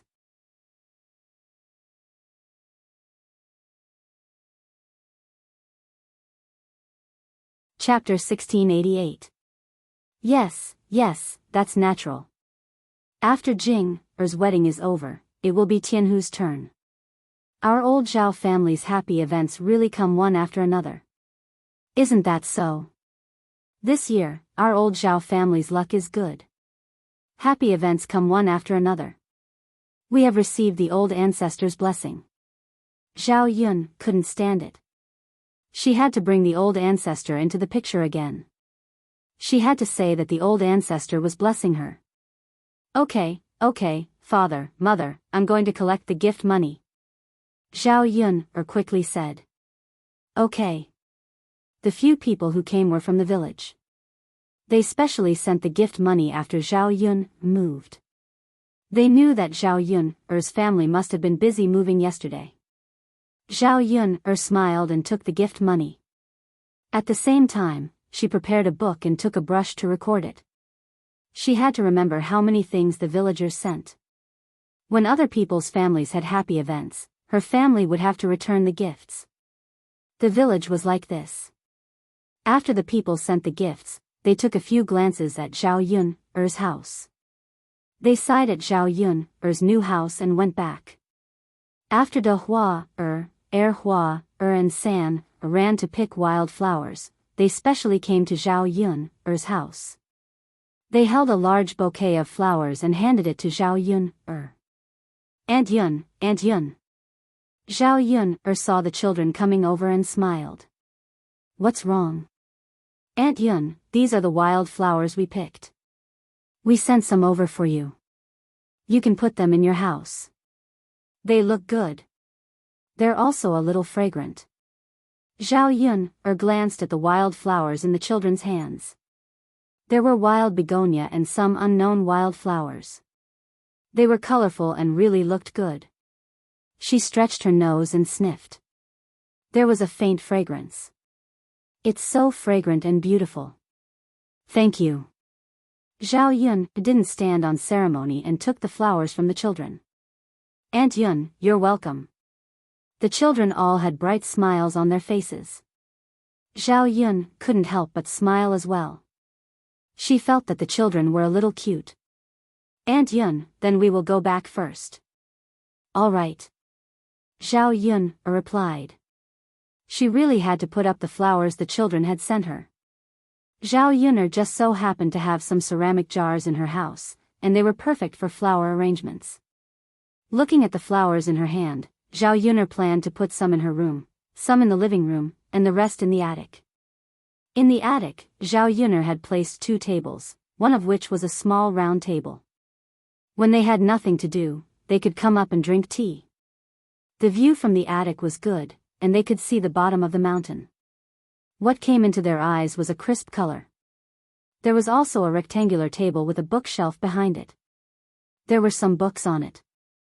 There were also brushes, ink, paper, and inkstones on the table. These were for Mu Lianfeng and Dao De to read. At this time, Zhao Yun'er had put up the flowers that the children had picked, adding a touch of bright color to the attic. It was really pleasing to the eye. There was a cool breeze blowing in the attic, and it was very comfortable. Zhao Yun'er felt that it would be good to get a chaise lounge. When the time came, they could lie in the attic and take a nap in the cool breeze. Just as she finished putting up the flowers, Liang Jinxiao's voice came from downstairs. Yun'er, Yunner. Zhao Yunner replied, Mother, what's wrong? That child, Lu Lei, is here. Hearing Liang Jinxiao mention Lu Lei, Zhao Yunner frowned and was a little puzzled. Lu Lei? Why did Lu Lei suddenly come to their house? You're tuning into the Biyao's Wuxia Chronicles YouTube channel. Don't forget to subscribe and join us on this journey to catch the most captivating stories.